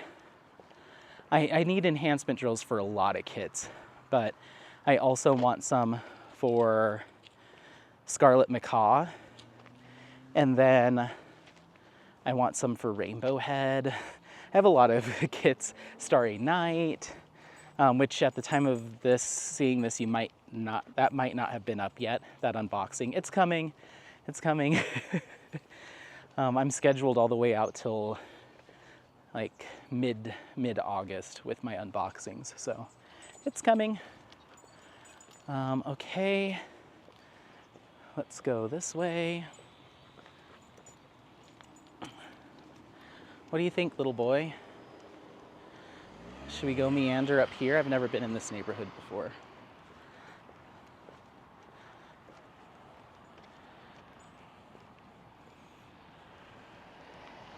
Okay, across the street. I think this is gonna be just like a dead-end little neighborhood, but let's go explore. There's some really nice houses over here. Come on. You don't have any pee left. But anyway, I'm not sure. It might be an older kid, but thank you, Lisa. And Michelle Calendar says, I'm loving all your unboxings. Yay, I'm glad you like them. Got a lot more to come. Especially now with this ramen. I'm not gonna buy it right now while I'm chatting with you all, because then I'll just be silent for a minute, but I'm probably gonna order that when I get home. Yeah, that ramen kit, it's just too cute. It's just too cute. When else am I gonna diamond paint sriracha and soy sauce and all the things I love? And yeah, that shaman one, I just think that's another one that I'm like, I'm getting some metallic looking sparklers in here. I'm getting some bold, rich hues. It reminds me of, like, I don't know. I'm really looking forward to fussing with that kit and getting a lot of golds and emerald greens and like jewel tones in that. Like, just from first glance, I was like, oh yes, you will be enhanced nicely. Come on, focus up.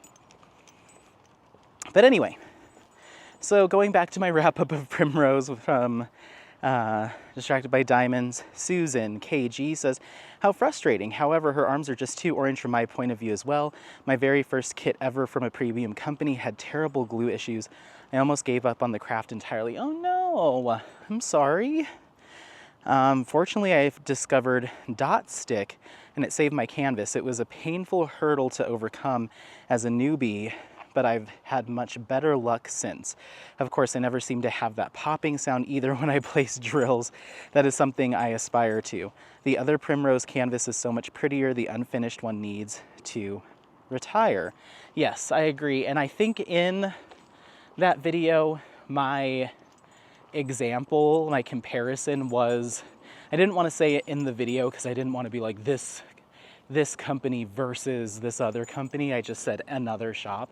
But I think I used the Diamond Art Club rendering as an example of how much better the color selection looks, in my opinion, on that one.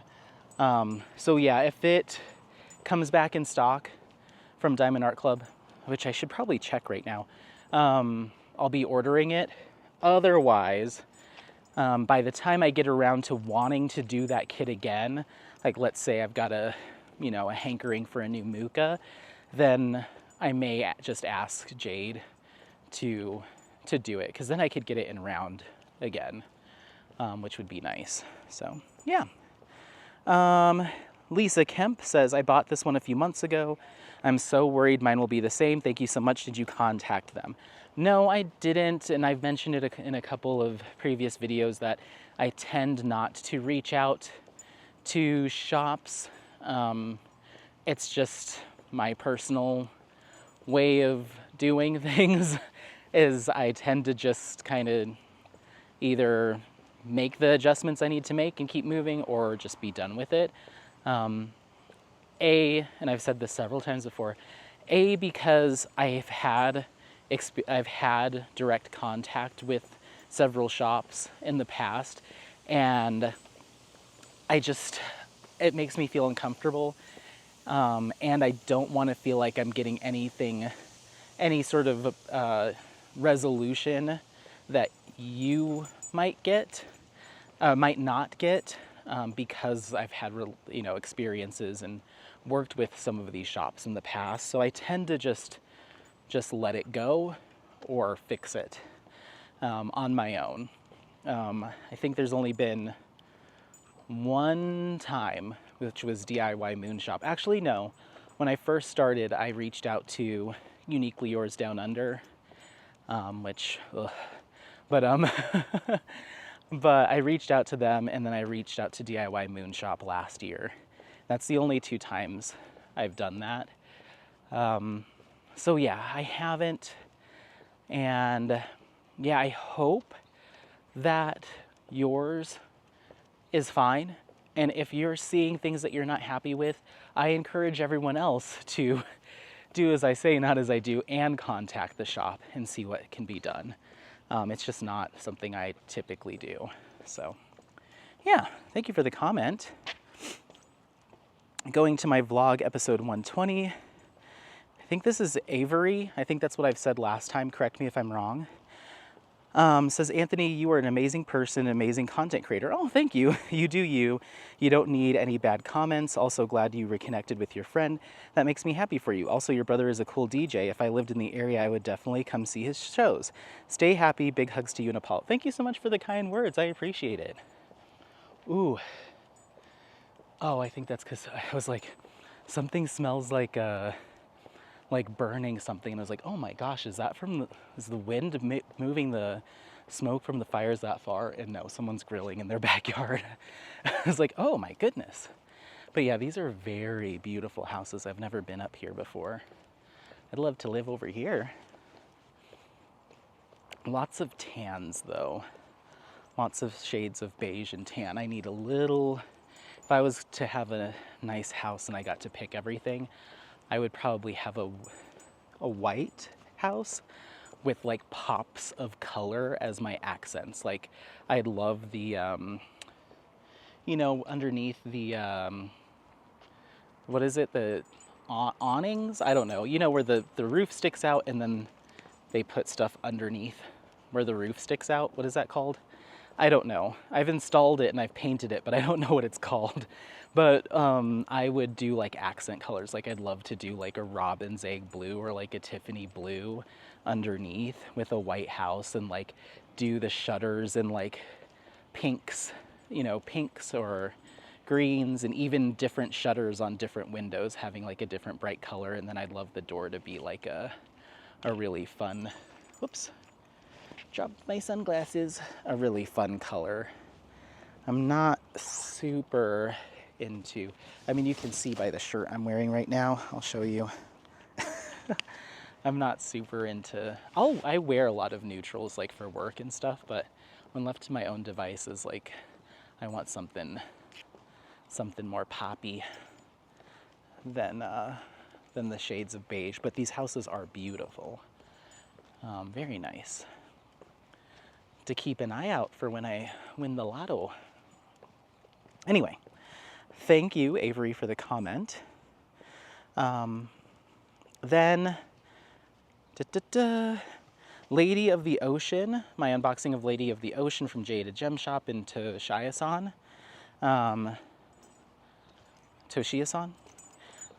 Miller Time Mama says, another one to add to my Jada Gem Shop wish list. Yeah, those wish lists, they grow, especially from shops like Jade. It's like, oh my gosh, there's just too many good kits. Then Trisha Mahalik says, it's 30% off right now, just bought it. You have to add to cart and it will automatically give you the discount. That's awesome. And then Miller Time Mama says, thank you. Cool. That's awesome. You score a little discount there. Then going to my unboxing of Big Sis from Ivy Dullamore and Diamond Art Club, we have Mia. She says, I love the colors. I think I might have it on my wish list. Yeah, that one's definitely it's just very nostalgic. It's just very nostalgic, and that's another one that I think I could potentially dress up a little bit.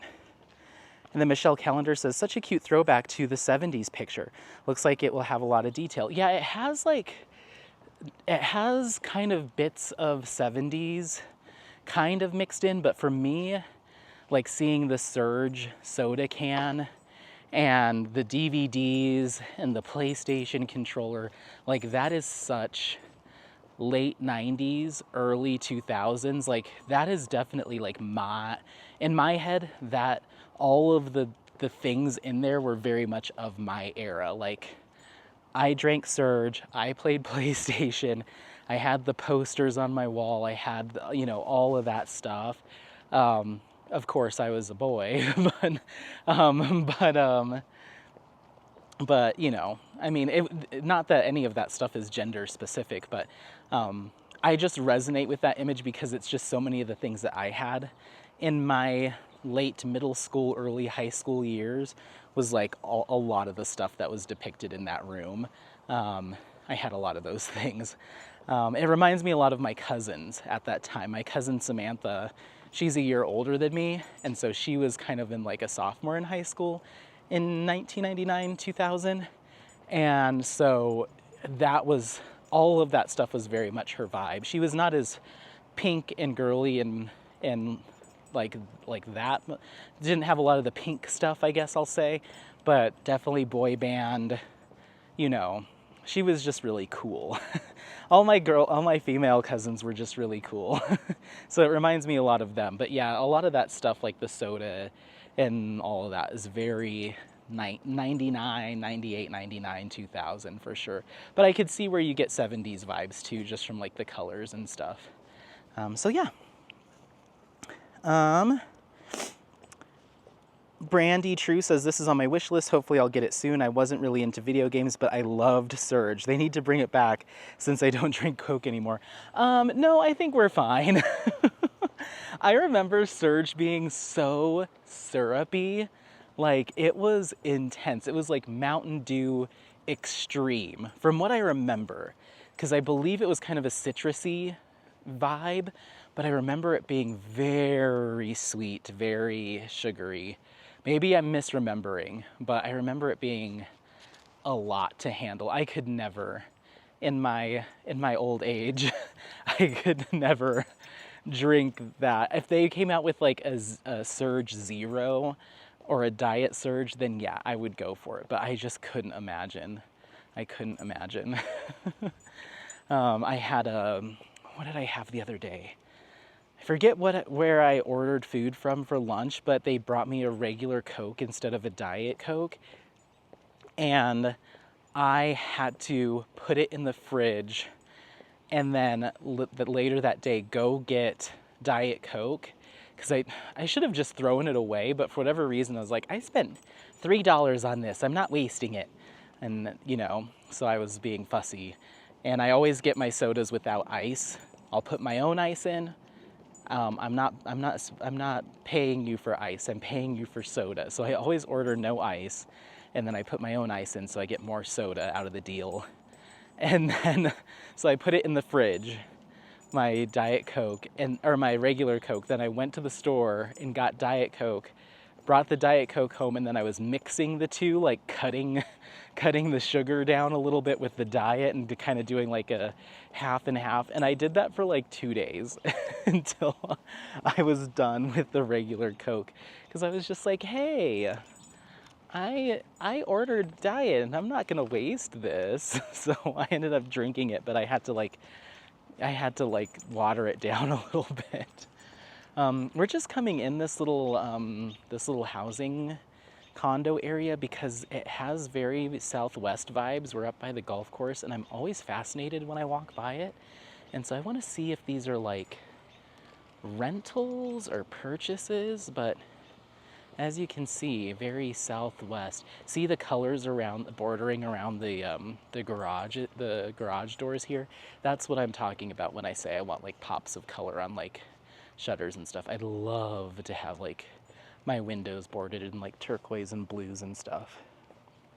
This is just a very unique, Golden has such interesting like variations of architecture and like buildings. Like this is very Adobe Southwest, and then we have like more modern, then we have like our older kind of like frontier kind of houses that are almost kind of more Victorian in design as people were like expanding out west. So it's just this weird little mix. Like look at that house right there, that's gorgeous. Is that a house or is that like a clubhouse?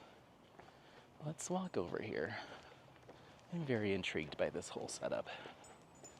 Hold on, everyone. I just want to see what this sign says. Private property. Okay, all right, fair enough. Yeah, there's just some really unique little tucked away communities and neighborhoods in Golden that are just from all different styles, different eras. And I love that kind of eclectic look of the town. We definitely live in the older, more frontier, you know, like the old town. This is definitely giving me,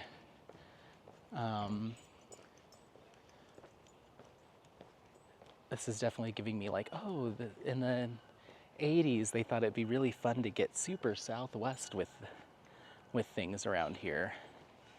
But yeah. Okay, let's keep chatting. Thank you, Brandy, for the comment. And then going to my unboxing of Light of the Night by Jenny Lee, Kadzuku says, I agree, this is a stunning piece of artwork. I think with how small the two people are in this rendering, it's not super obvious that it's meant to be a man and a woman. You could probably adjust the hair on one person to be shorter if you wanted to look more like two men. Or one could just be a man with longer hair. It definitely would be nice to see more representation, though. Yeah, for sure. I saw your comment when it originally came through. We're gonna do a little loop here. Come on around. And that's such a great idea. I hope I can remember that when I actually start working on it. And if I decide to keep it, then I will try to shorten up the hair and just turn more of it into the background color. I also noticed that there's at least one dog in that image, very teeny tiny, if not two. So if I do the shorter hair, I might make one of the dogs white. I'm not sure. I'm also thinking it would make a really good gift. So I haven't decided. But yes, you're right. I could kind of shorten up the hair or just kind of make some little changes, but you're absolutely right. And thank you for the comment. Going to my vlog episode 121, Chocolate Diamond says, you don't have to trash a canvas because it's got folds. You can iron the folds out. And then Artemis Dream says, more details if you don't mind. I put one under my mattress for a week and it's still creased. I would love to be able to fix it. And it doesn't look like Chocolate Dreams responded there.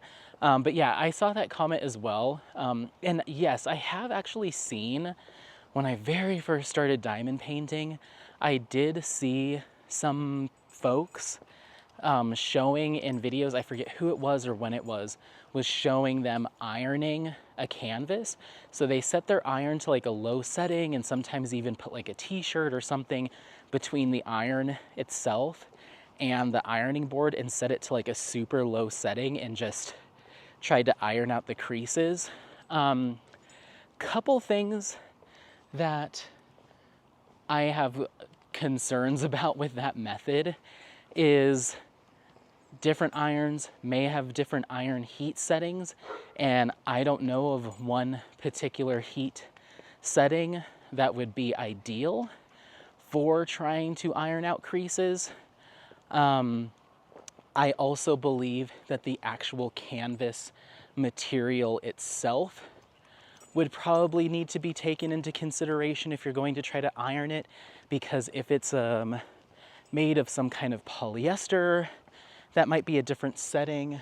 If it's made of, I've had certain canvas materials that feel very plasticky, or like they have some sort of paint or like coating on them. I'd be really curious to see what would happen if I tried to put heat on those. Like, I've worked on canvases that almost feel like if I put heat on them, they would melt, you know? So that would be a concern for me. I'd also be curious to know how heating up a canvas like that impacts the glue on the canvas itself. It just seems like a risky task to take on, or risky thing to try, if you don't have a very clear understanding of what you're working with in terms of what type of materials, the material canvas it is, what type of glue has been used. Let's go ahead and, I'm so scared of going on trails right now because of our little incident, but I'll just keep my eyes and ears open. But I kind of want to get off the road. Come on.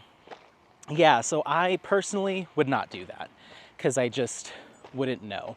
But I know it's something that people have done in the past or currently do.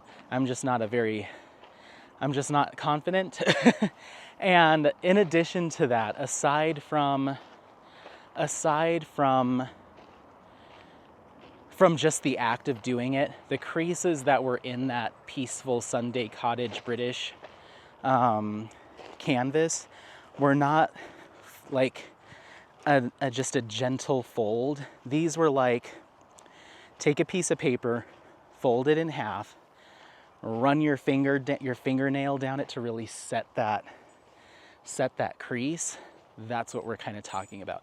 And they had been sitting like that for about 2 years. So there was just no coming back from it. And there's no way that would have ever lied completely flat. And then additionally, I think I mentioned it in the last vlog or the vlog before, some sort of loose drills, I have no idea where from, got into that box and they were stuck between the cover plastic and the adhesive in the folds, like where the plastic cover had released, had separated from the glue, so they were just kind of jammed in there. So it was just, I should have taken a picture of it, but it was a mess. It was a mess, and I'm not doing it.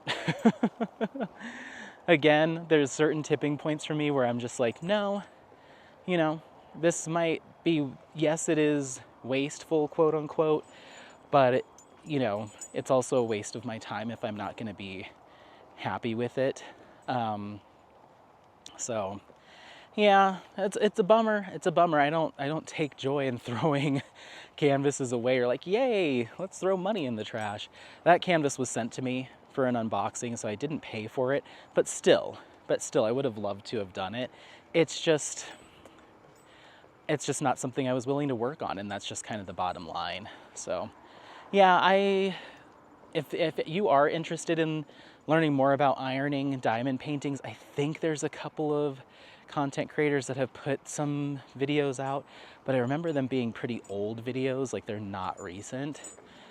So I don't know how common that practice is, and I would just be really worried about, oops, scorched it.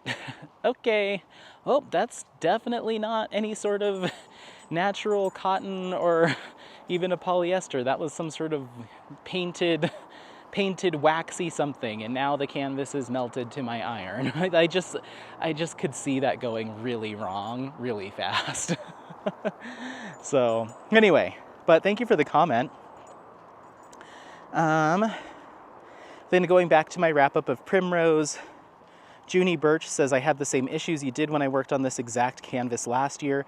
I reached out to the owner when I kitted up, as the skin tone was very orange and alarming. She replaced some of the orange drills, but not all of them. With the replacements, though, and some other changes I made, I was happy with the finished project. Oh, yay! See, there's someone, thank you so much for the comment, that reached out to the shop, got it, resolved to a certain degree, which is excellent, and ended up being happy with the finished product. So that's good to hear. That's good to hear, because I know we've had a couple people that have said, ooh, I tried to raise my concerns, but, I wasn't met with the best response. So I'm glad that you were able to get that worked out. And that makes me happy, in a sense, not happy that you experienced that, but it sounds like the concerns about that kit, that exact kit, and those skin tones have already been raised with the shop owner. So they are aware that that is something that people have had an issue with. So that kind of is like balls in their court. Makes me feel less bad about not saying something as well, I just wouldn't. I'm just gonna move on. So that's good, in a sense that it kind of eases my worry that, like, ooh, they might be completely in the dark about this skin tone issue. It sounds like something that they're aware of. So whether or not that leads to changes to the kits, I don't know. Like to newly produced kits or their current selection. I will say that with another shop that had an issue like that, Diamond Painting Shop, just anecdote, Diamond Painting Shop, Rosa over there got some feedback on her rendition of Summer, which I completed earlier this year. Got some feedback that the colors weren't quite right for the canvas compared to the original. And so what Rosa did is, once she received that feedback, reached out to everyone responded to everyone that had expressed concerns and replaced their kits. And then everyone else, she went back and looked at anyone and everyone that had purchased that kit from her shop up until that point, and reached out to them and said, hey, have you done this kit yet? And if the answer was yes, I'm happy with it, then we're good. I'm currently working on it. She offered to replace the canvas if people felt like they needed that. We're going to come up next to the highway here, which is too noisy, so I'm going to flip around. And then the folks that had it in their stash and had not worked on it, she resent the entire drill set with a new legend. All new, not just the colors that she thought were a little off, an entire new drill pack, because she said it was easier for her manufacturer just to do the whole thing than to send out 1Z, 2Z colors. And from what I remember, I don't know if the manufacturer ate that cost of resending that, or if she partially had to cover the cost of that. But I think from our communication, the manufacturer was offering to do that in good faith and resend all the drills to her, and then she shipped them out to us, all the people that had purchased it. So when I did that kit, I was using the old canvas, the original canvas, but with the new color charting, or the new color selections. So it did get a little confusing sometimes, because the color that was in my tray was not close, not like it was miles away, but it wasn't super close to the color that was on the canvas, because she had adjusted it. So I'm like, oh, the canvas is calling for like a brown, but I'm putting down more of an olive green. you know, and I always had to double check that I was using the right color, matching the symbol up, because my canvas wasn't the same as the colors. And it wasn't all the colors, it was just a few of them. But that's the kind of response to people reaching out to a shop with concerns about color charting, especially if they're seeing multiple people, which in the case of Primrose, we've read several comments aloud where people with that same kit had the same issue. That's the kind of response that I would hope to see from a premium diamond painting company is, oh no, we're starting to see a few people raise their hands, and maybe I need to raise my hand because maybe that'll enact the change. We've seen a few people raise their hands about this kit. Let's take another look. We've made a mistake. Here's how we're going to rectify it. And I didn't have to come to her I didn't have to raise my hand. She came to me and said, or she came to all of her customers and said, this is what we're seeing. Before you even take this kit out of the garage and start working on it, can we send you a new drill pack? That way, when you do get to it, you're having a really good experience. Like that's a good business owner. That's somebody that you can really trust to have your best interest in mind, and somebody, and that's a shop that really, really stands behind their product. Not to say that any other shops don't, but that's how you show to people how much you care. And so I will forever and ever be a customer of Diamond Painting Shop. Rosa is just such a sweet and honest and kind and just so an earnest business owner that just really cares. And you can see how much value she puts in the craft of diamond painting itself I've seen that through my interactions with her. I've done a shop spotlight with Rosa before, so you can always go take a look at that. It's just, she exudes like, I do this because I love it. You know what I mean?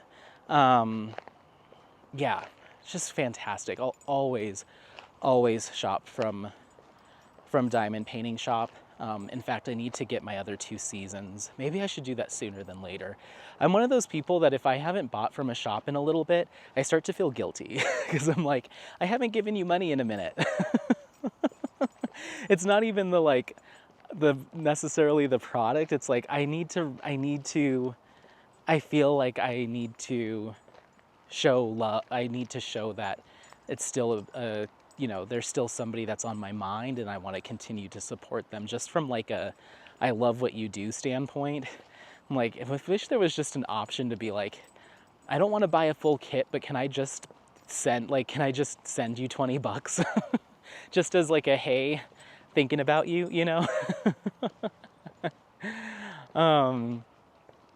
but yeah, I love Rosa. She's just amazing. If you haven't gotten a chance to shop from Diamond Painting Shop, you really should. You really should give it a shot.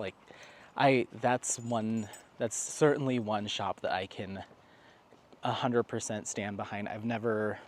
There's all these electric bikes and stuff just laying out here. It's very strange.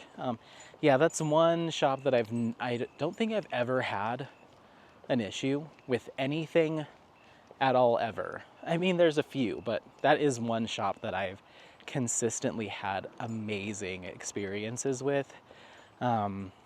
Just fantastic top to bottom. She really knows her stuff. And whoever her manufacturer is that she's working with, very good, very good. Even when she was using acrylics, I think she's moved completely to resin, rounds and squares. From what I know, at least in new releases, beautiful from day one. Even the acrylic rounds, I really enjoy working with them. Minimal trash, super highly iridescent ABs, and just a really, really nice product overall. It really is a shame that I mishandled those two big old canvases. And there's a chance that I may reorder them in the future, because I'd love to complete a canvas of that size and round. That'd be a lot of fun. I would just need to start on it right away instead of trying to store it, because those boxes are huge, they're unwieldy, they can collapse under the weight of 100 other kits on top of them. I would just need to get them into a safe place right away. But yeah, I should come up with like a list of like Anthony's favorites. Well, I think I did that last year, but I mean, like, here's a list of shops that I have used personally, completed canvases from, and I love. Not only from a design standpoint and a charting standpoint, but also and an artwork standpoint, but a material standpoint, shop owner standpoint. Like, there's just, these are really ones that have never done me dirty, you know? And Diamond Painting Shop would be on the list, Diamond Art Club. And this is just kit from shops that I've completed. Not necessarily that are in my stash, but I haven't actually worked on. This is purely like I've finished several kits from these shops. Diamond Painting Shop, Diamond Art Club, Jaded Gem Shop, Francesca Studio Works, and I feel like I'm missing somebody. That might, is that all of them? If I've mentioned one before and I'm not saying it now, let me know in the comments, but I think that's it. Diamond Dots is in there for sure from a quality standpoint, but there has been, it's not, every shop's gonna have its quirks. I'll just say that. There's some quirks with Diamond Dots. Their square drills were a little quirky. When I did that Stormtrooper stained glass kit last year, or maybe the year before. Yeah, I think it was the year before that. I just remember I don't know. I remember their squares giving me not trouble, but I don't remember what they weren't trashy. There was just something up.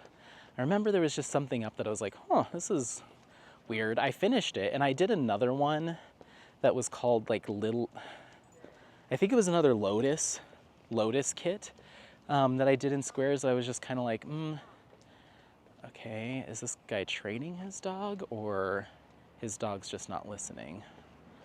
Let's see. He doesn't have it. Oh, he does have his dog on a leash. Okay. Be careful, Apollo. I think it's not a training.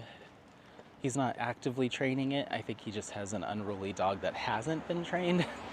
And I feel bad when I see folks with a dog that's like doing its own thing, could pull someone to the ground, you know, and I'm like, ugh, I just don't know if that person like has the physicality to keep their dog in line. Hope that doesn't come off as mean, but I've just been in some situations where someone's dog seems very unruly, and maybe the person is very small, you know, in comparison to the dog's size, or they just don't, from first blush, who knows, but might not have like the physical strength to hold a dog of a certain size back if it decides to do something crazy.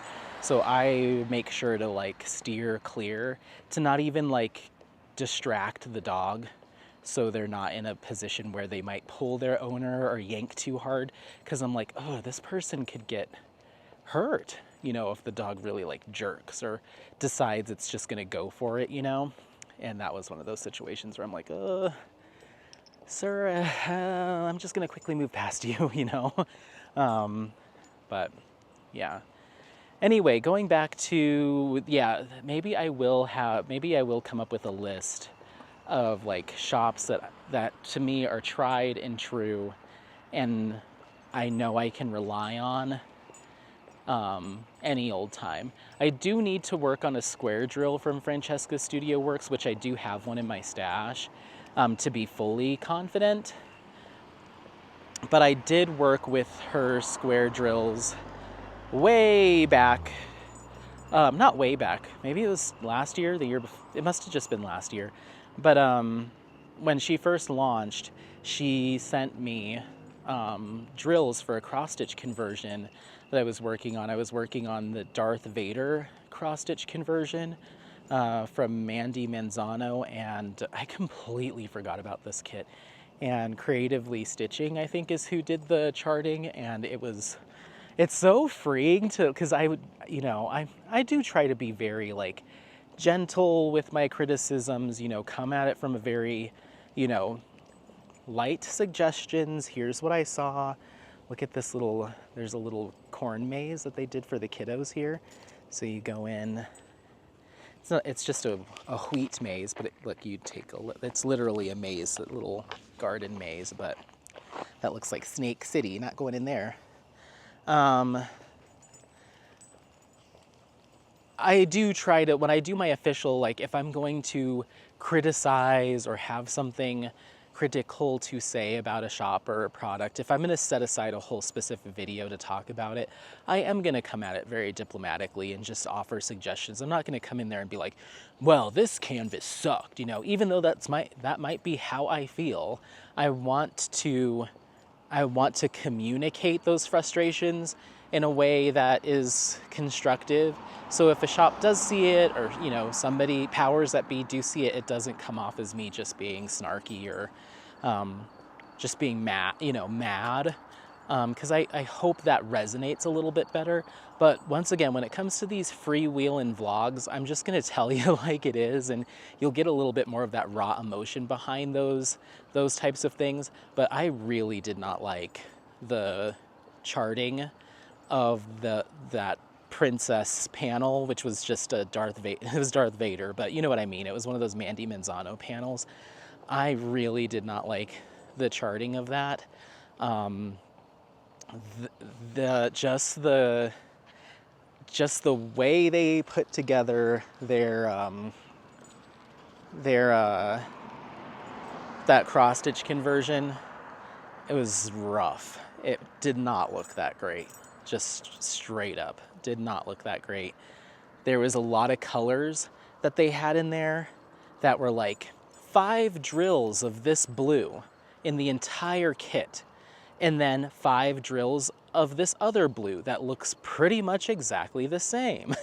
And and when you're talking about a panel that's like 40 by 100 something, having a color with like 5 drills, a dozen drills, even 50 drills that is so close to another color, it's like, from a kitting up standpoint, that's frustrating to have all these seemingly unnecessary colors.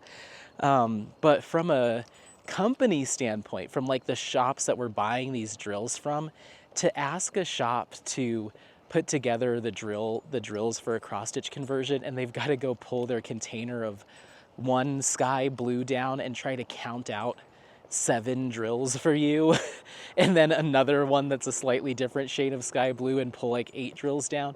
Like, that's incredibly frustrating. Like, let's merge some of this, because it's not noticeable to the eye, and it doesn't impact the final image. It's purely just the fact of just letting the software do its thing, and not cleaning it up. There was so many colors like that I'm like, all 4 of these could have just been one DMC. This is wild. So that was a pain. And then the actual canvas material, the actual canvas from Heaven and Earth Designs, that was also really bad. It was also really, really bad. I loved the actual canvas, because they use like canvas.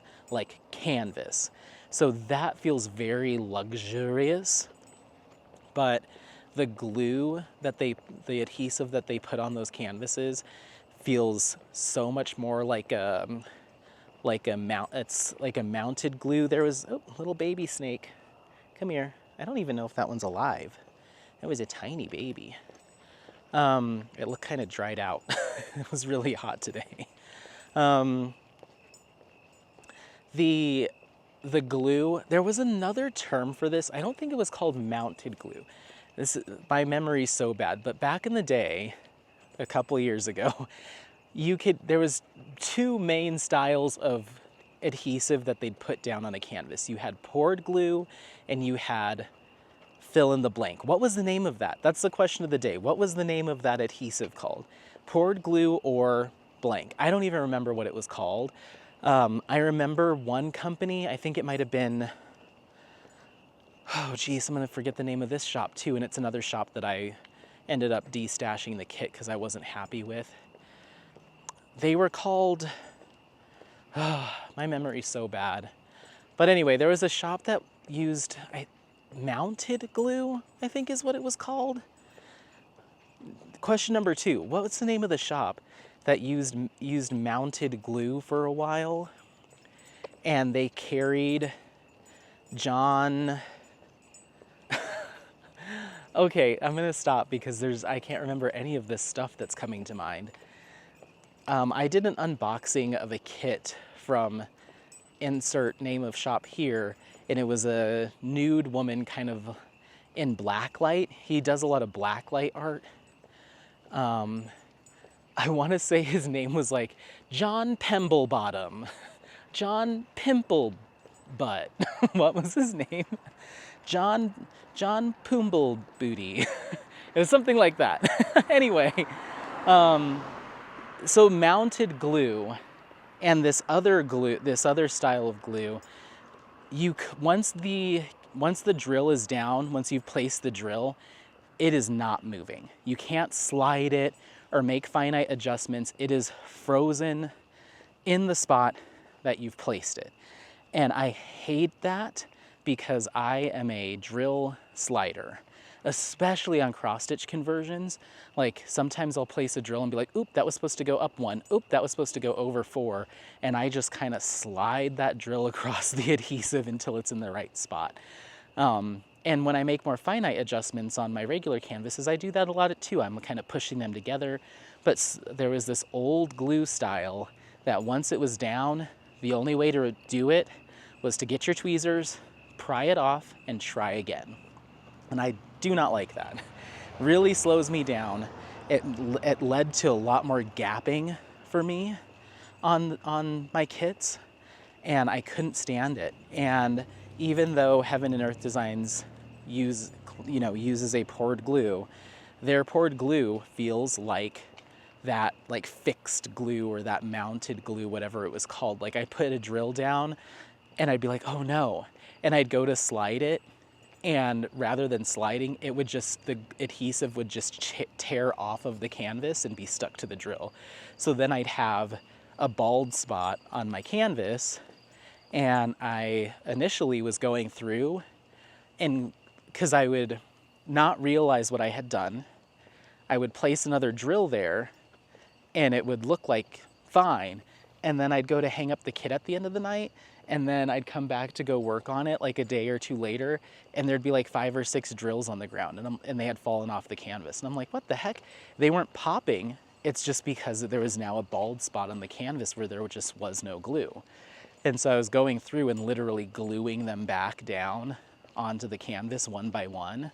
And so I did that for a while, and I was like, no. So that was another project. I really have let go of probably a significant amount of kits compared to most. But yeah, I'm not doing that. And that adhesive, just whatever they use, it's bad in my opinion. Either that or I got a bad one. I don't know. And I think that was another time that I did reach out to the shop and let them know, and I don't think they did anything about it. I don't think I ever got a response, but I think I did let them know. Like, hey, this is a problem. Yeah. Yeah, and also, yeah, that shop is just another one that I feel like people would rave about, and I always in my head had them on a pedestal. That shop on a pedestal is like, someday I'll order from Heaven and Earth, order something from Heaven and Earth Designs, or I'll finally get a chance to use the canvas. And it was a real letdown. It was a real letdown, and I haven't bought anything from them since. I'm just not. They're also the artwork that they have that you can purchase either as their like royal, I think they have like some sort of pre-made thing where you just order the drills. I don't remember what the situation is there, but I was never fully in love with any of the artwork that they had there either. So yeah, ooh, I remember being really, really frustrated with that because I ended up buying 2 canvases. I bought another one from them to do another cross stitch conversion, which is still in my stash, just the drills, and I just straight up threw that canvas away without even working on it because I was like, no, we're not doing this whatever fixed glue. What was that called?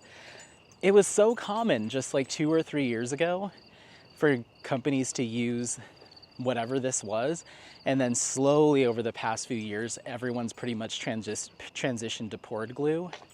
They would essentially lay the adhesive down in strips, so it was like a piece of tape, double-sided adhesive. Woo! I remembered. So you usually had poured glue or double-sided adhesive. Double-sided adhesive was just like double-sided tape that they would lay on top of the canvas. So it would stick to the canvas and then the other side would stick to your drills.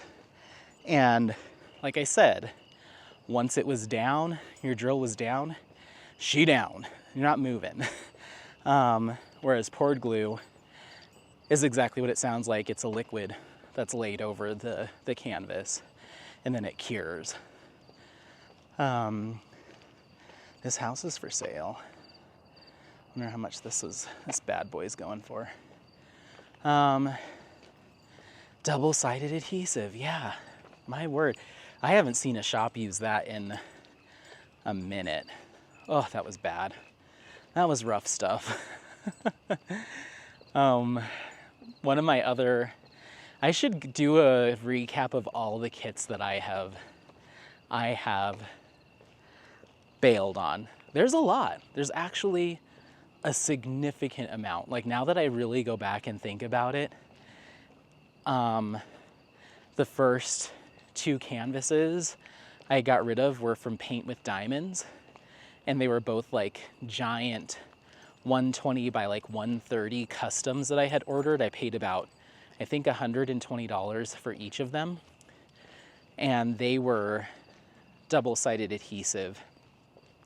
And I remember one of them was an unlicensed image.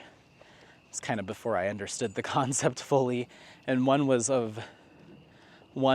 my own image that I took a picture of. And the drills were real bad. And then the double-sided adhesive was such a pain to work on. I had so much gapping. And I even remember there was one part of that canvas, because it was so big, where the double-sided adhesive, they didn't lay it perfectly in alignment with the next piece, and there wasn't any overlap, so there was like a bare strip on the canvas, very small, maybe 1 or 2 drills wide, but I would have had to go through with some liquid adhesive to get in between there. Yeah, just stuff like that. Then I think the next couple canvases I got rid of were from Uniquely Yours Down Under, and you can go back and watch all of that saga back when it happened, but just everything was bad. Drills were not hot. The rendering, and these were not customs. These were, I bought them as, you know, pre-packaged, straight from the site. Those renderings were really bad, really bad.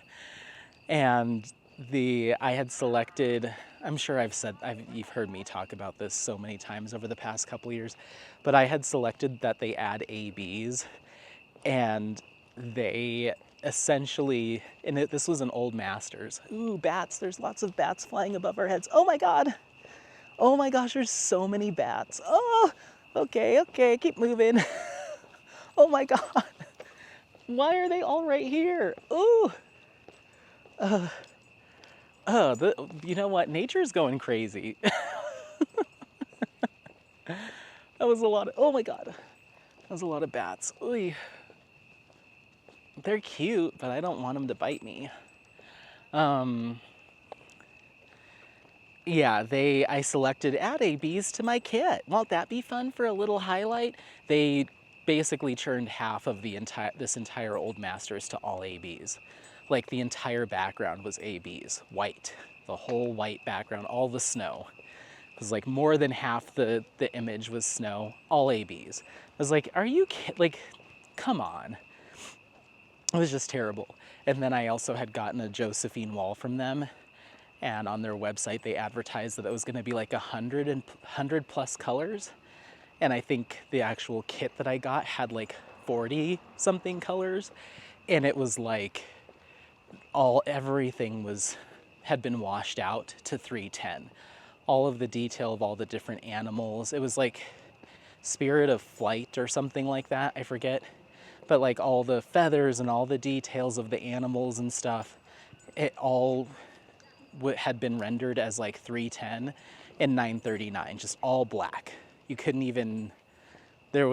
see any of the stuff. It just, whatever original image they were using or something happened. But yeah, I remember unboxing that and being like, what? It said it was going to be 100 something plus colors, not 40 something colors, half of it being, or a quarter of it being 310. So I was just like, and their customer service, the amount of runaround that they gave me was so bad. I've never, like, you can tell when someone's just stringing you along, just kind of playing you for a fool. And I immediately got those vibes from that shop owner. Just however long they could keep me at bay of like, oh, with the pandemic and, oh, I'm, been sick, family's been sick, oh, we're going on vacation, oh, the Chinese New Year's coming up, so manufacturers, I'm like, eventually you're gonna run out of your list of things that'll give you another week, another 2 weeks to resolve the problem. Like soon it's gonna be like, oh, Arbor Day's coming up. It's like, yeah,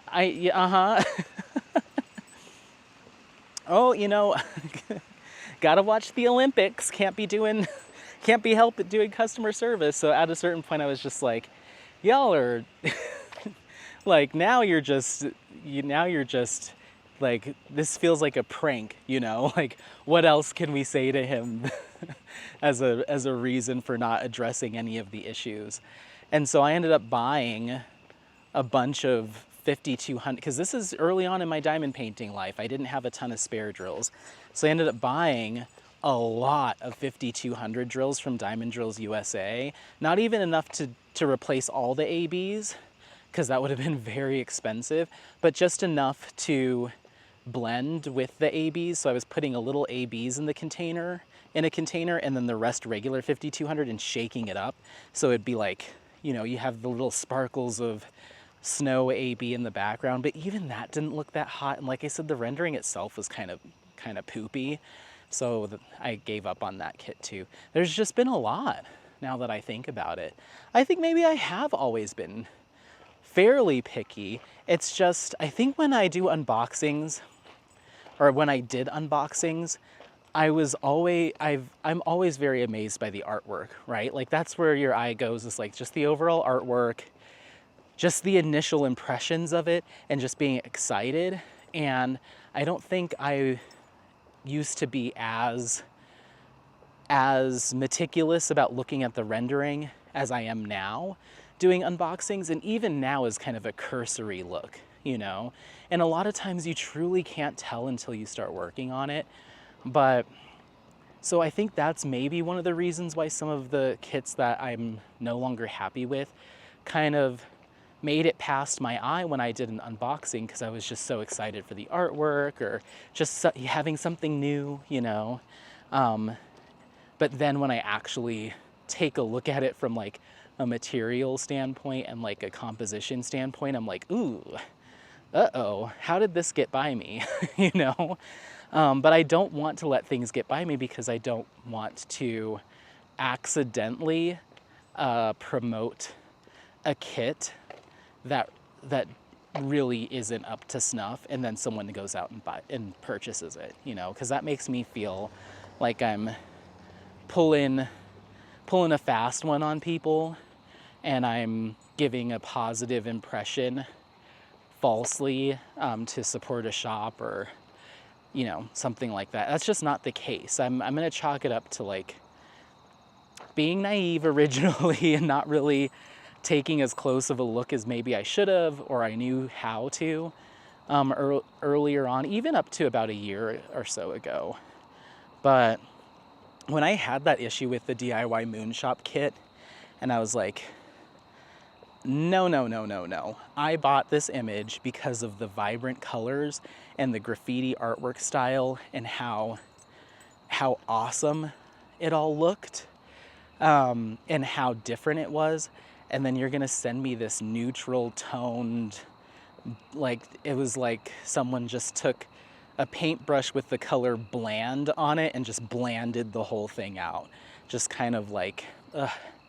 And that was the first time where I was like, no, this is not, sorry, battery died. But yeah, that was kind of the first time where I was like, no, this is just straight up wrong. You know, like this color composition is just straight up wrong, you know, and let me see how, you know, how I could go about fixing it.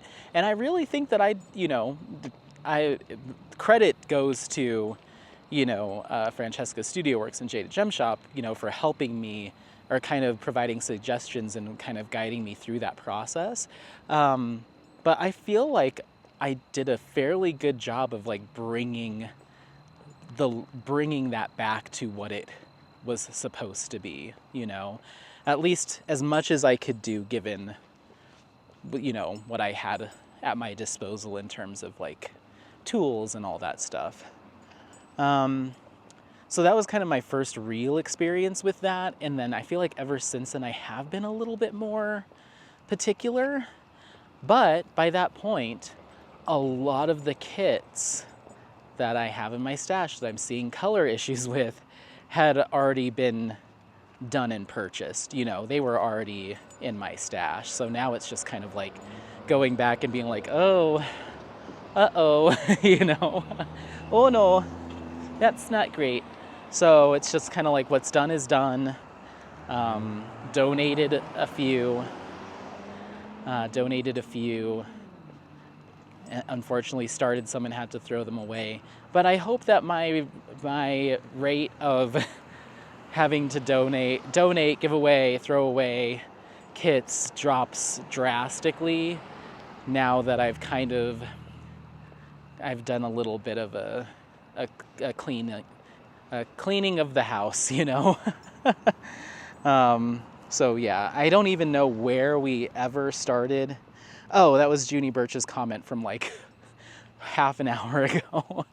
But yeah, so that's my long-winded response to that question. Thank you so much. I'm gonna do one more because we're back at the house. We barely got through any today, but that's fine by me if it's fine by you. I just like chit-chatting, so. Going back to my unboxing of Big Sis, Ethan DeBryce says, I love this artist. I've had this in my cart and out so many times. The colors are beautiful. Just maybe I'll have to get this one. Yeah, if it's available still and in stock, I mean, it looks like it's going to be so much fun. I'm really excited for it. So, one more. Come on, let's do it, Anthony. Going back to my vlog, episode 121, Lisa Noof says, Hi, Anthony. I have Primrose on my wish list at DAC and waiting for it to restock.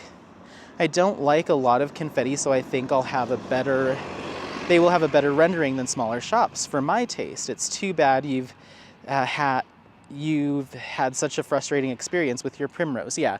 So yeah, it is too bad, but it was a good learning experience for sure. And I'll try not to harp on it too much. You know, it's gonna keep coming up as people are commenting on that video, so that's why it just feels like a lot right now. But as with everything else in these responding to comments, it will, you know, will kind of fade into something else to talk about eventually. It's just the nature of responding to comments is we're talking about, you know, you're talking about it, then I talk about it, and then you'll respond to my response to it, and it just kind of, that's how it goes until that kind, you know, until there's enough content in front, you know, in front of it that we just kind of start talking about other stuff. So this is in no means meant to be harping on it or like, gosh, Anthony just won't shut up about Primrose. It's just kind of what's been recent in my content, so we're discussing it. But yeah, it's a learning experience. It's fine, and I agree with you that the DAC one and their kind of more linear charting would work much better in terms of if you're a color blocking fan, and it's most likely the version I will get. However, keep in mind that a couple small shops do offer hand charting. Diamond Painting Shop does hand charting of Mukas, so they're much more linear and less confetti computer charted. And I mean, I would say almost not at all. You know, it's all hand charted. Hop up. You're being kind of a little squirrely today, Apollo. I think he's got some extra energy pent up. And Jada Gem Shop just started doing hand charting of some select kits. And she will hand chart an image for you, I believe, for a price. Like if you come to her and say, I want you to take this Muka and hand chart the entire thing for me and make it into a custom. She will chart, I believe, I don't know how often she's done this. I know she's done it at least once for someone where they paid to have it hand charted. And then she still was able to put it up on her site once the work was done to sell it to others. But somebody basically invested into or kind of, we'll say this, commissioned her to do that, but she was allowed to, you know, use it on the shop afterwards because it is very time consuming. I'm lucky enough to, you know Jade, and I consider her a good crafty friend and someone I like doing content with and stuff. So she sent me a picture. I think I was just texting her. I was like, hey, hope you're doing well. What's up? You know, and she's like, I'm doing good. I'm working on this hand charting for Zodiac. And she sent me a picture of like her on the software doing it. And I was like, oh my God, like you literally have to go pixel by pixel, zoom in and be like, okay, the computer says that these 3 drills should be 3 different colors or like 3 different shades, but I think I want to make, you know, like, can you imagine doing that like 100,000 times or however many drills are on the kit? I have so much respect for people that do hand charting, be it the manufacturers or the shop owner or anybody. I have so much respect because it is very time consuming.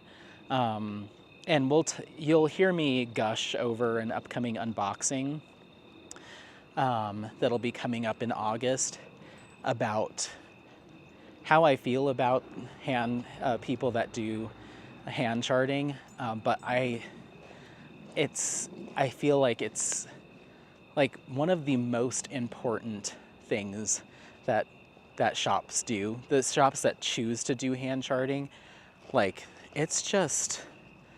it's work for sure, and I have immense respect. But anyway, we're back to the house. Thank you so much for that last comment. I hope I answered it fully, responded fully.